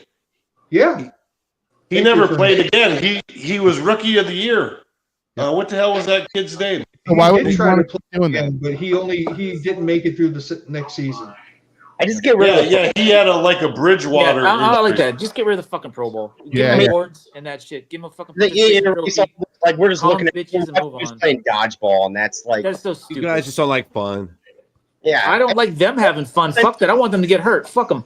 it's fun. I know it's fun and all. I think I It's did, fun for Tommy. them. You're right. It was a Patriots running back. Was it Robert Edwards? Robert Edwards. Yes.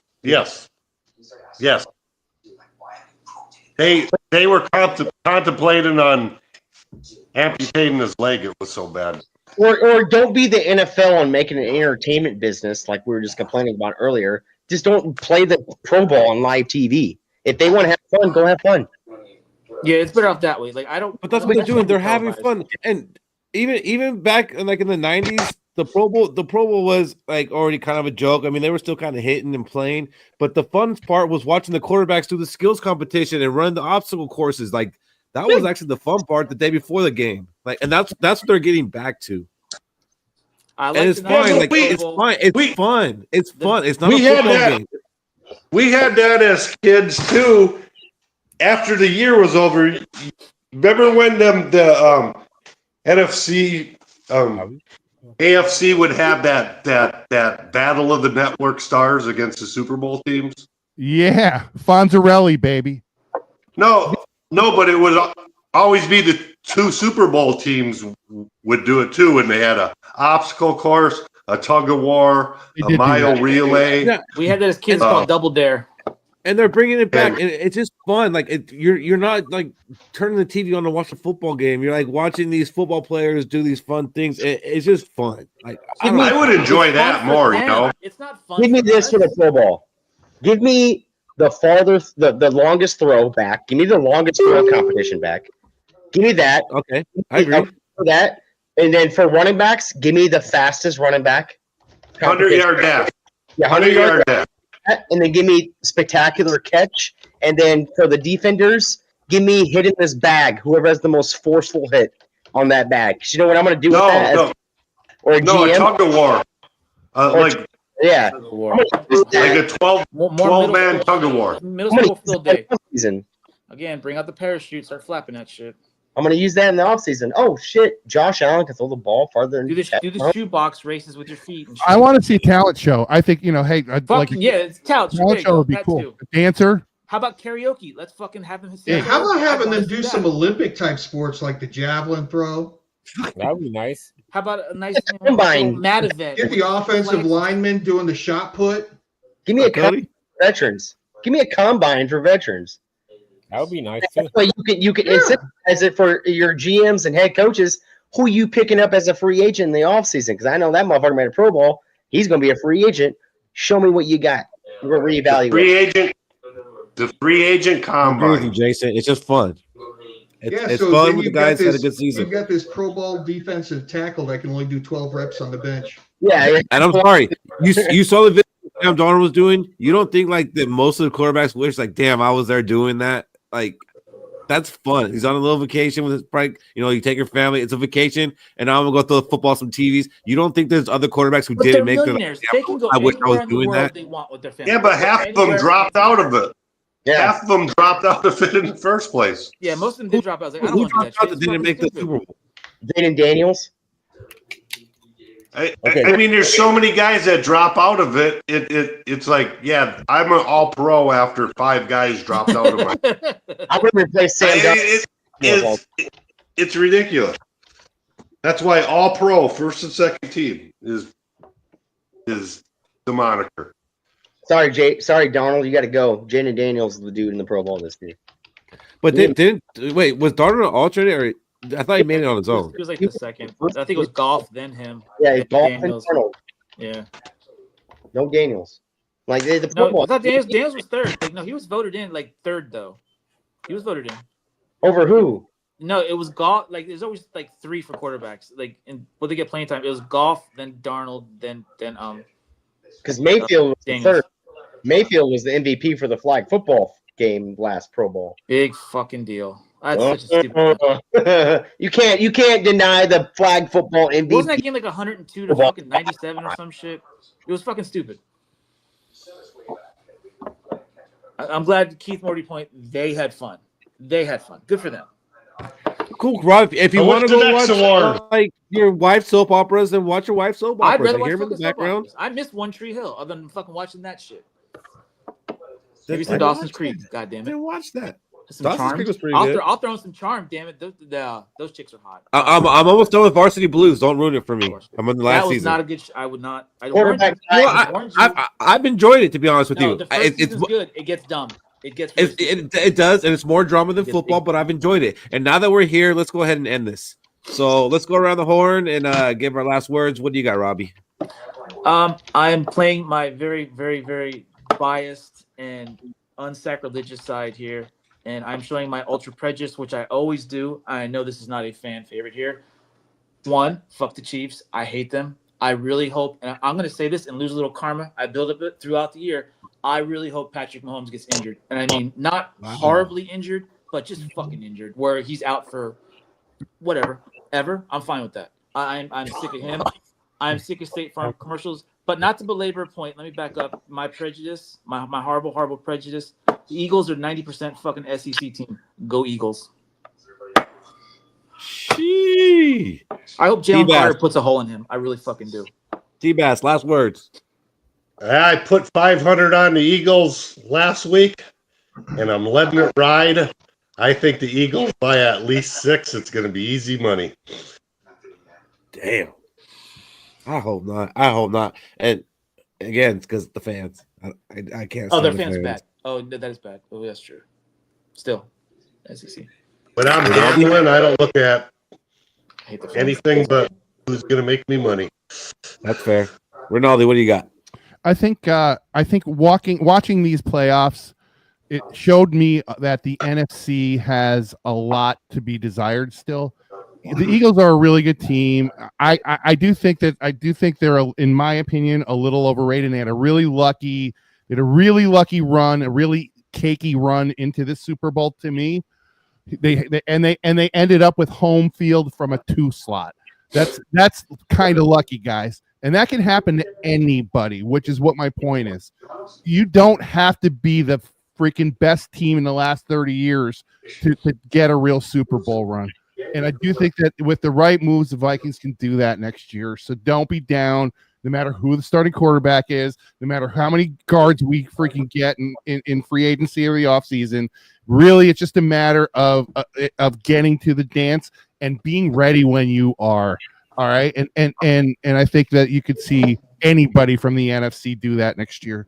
Having said that, we are a real rising show. This is a show that you could sit down, like hanging with your buddies at the bar. We're the same people every week, right? The five core guys, and even some of the people that jump on tonight, like Robbie. Thanks for coming on, man. Always welcome, sir. The show's always better when you're on, and the show's always better when there's people getting involved in it.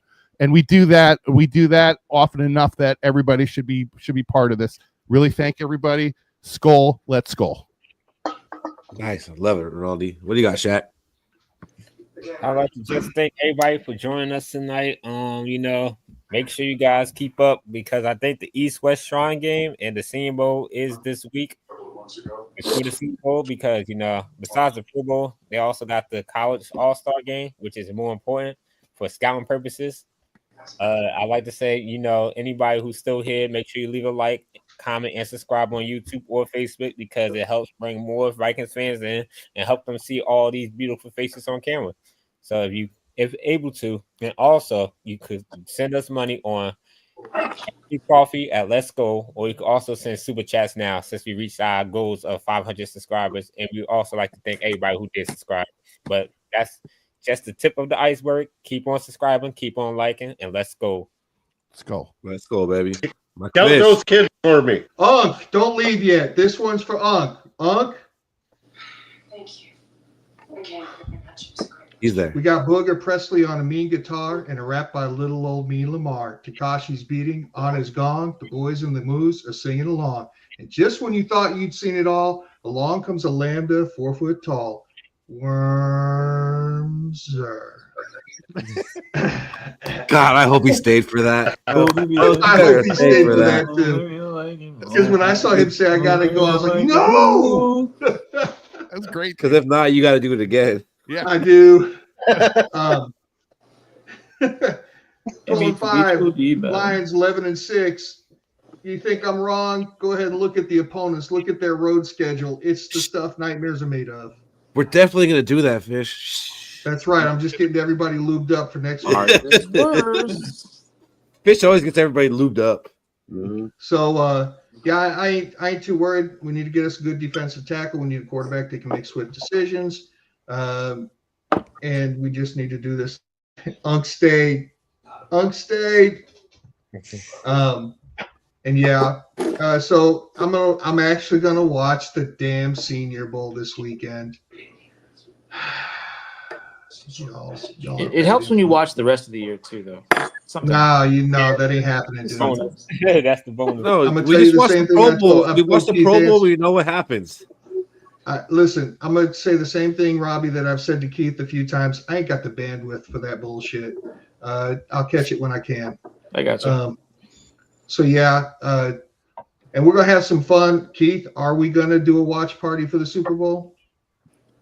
We'll talk about it. Either we'll do a watch party for the Super Bowl or we'll do a Skol and Chill on Saturday before the Super Bowl. You should do it for the Pro Bowl so we're all bitching at the same time. How stupid this fucking thing is. Pretty hot, bro. I think we already did that tonight. Just imagine how much bitching about how stupid this game is while we're watching the Super Bowl, Robbie. That's even better, sir. Yeah. But hey, let's have some fun. Another great show. This was some good topical bullshit. Let's go. Jason, that's a very good point. As would I. Thank you, guys. Thanks, guys. Cody, thanks for joining us, T-Bass. Last words, but before you give me your last words, Cody, so give me a hot. Last words is the playoffs proved my point that any NFC team can beat any NFC team in the playoffs. AFC, it came down to the Bills, Chiefs, and Ravens, and that was my three. No other AFC team could beat those three teams. NFC, any NFC team can win. We just saw the number 1 seed fall. We saw us fall to LA. We saw the Commanders go all the way up to the NFC Championship game behind the Bill. I thought the NFC was a lot stronger than the AFC. I'm going to pull for the Eagles because I think they are the stronger team than the Chiefs. But I think the Chiefs, scheme-wise, are the better team. So with that being said, I got Chiefs winning it. They're getting the 3-peat. History is going to be made. Patrick Mahomes is going to be labeled next to the GOAT talk. We're going to be talking about that for a little while in the offseason. Other than that, don't beat your kids, don't beat your wife, don't beat your dog. Always have a great time. Enjoy your weekend. Let's go. Yeah. We'll be back next Thursday, 8:30 p.m. Central. Let's go. Let's go. Let's go, baby. So.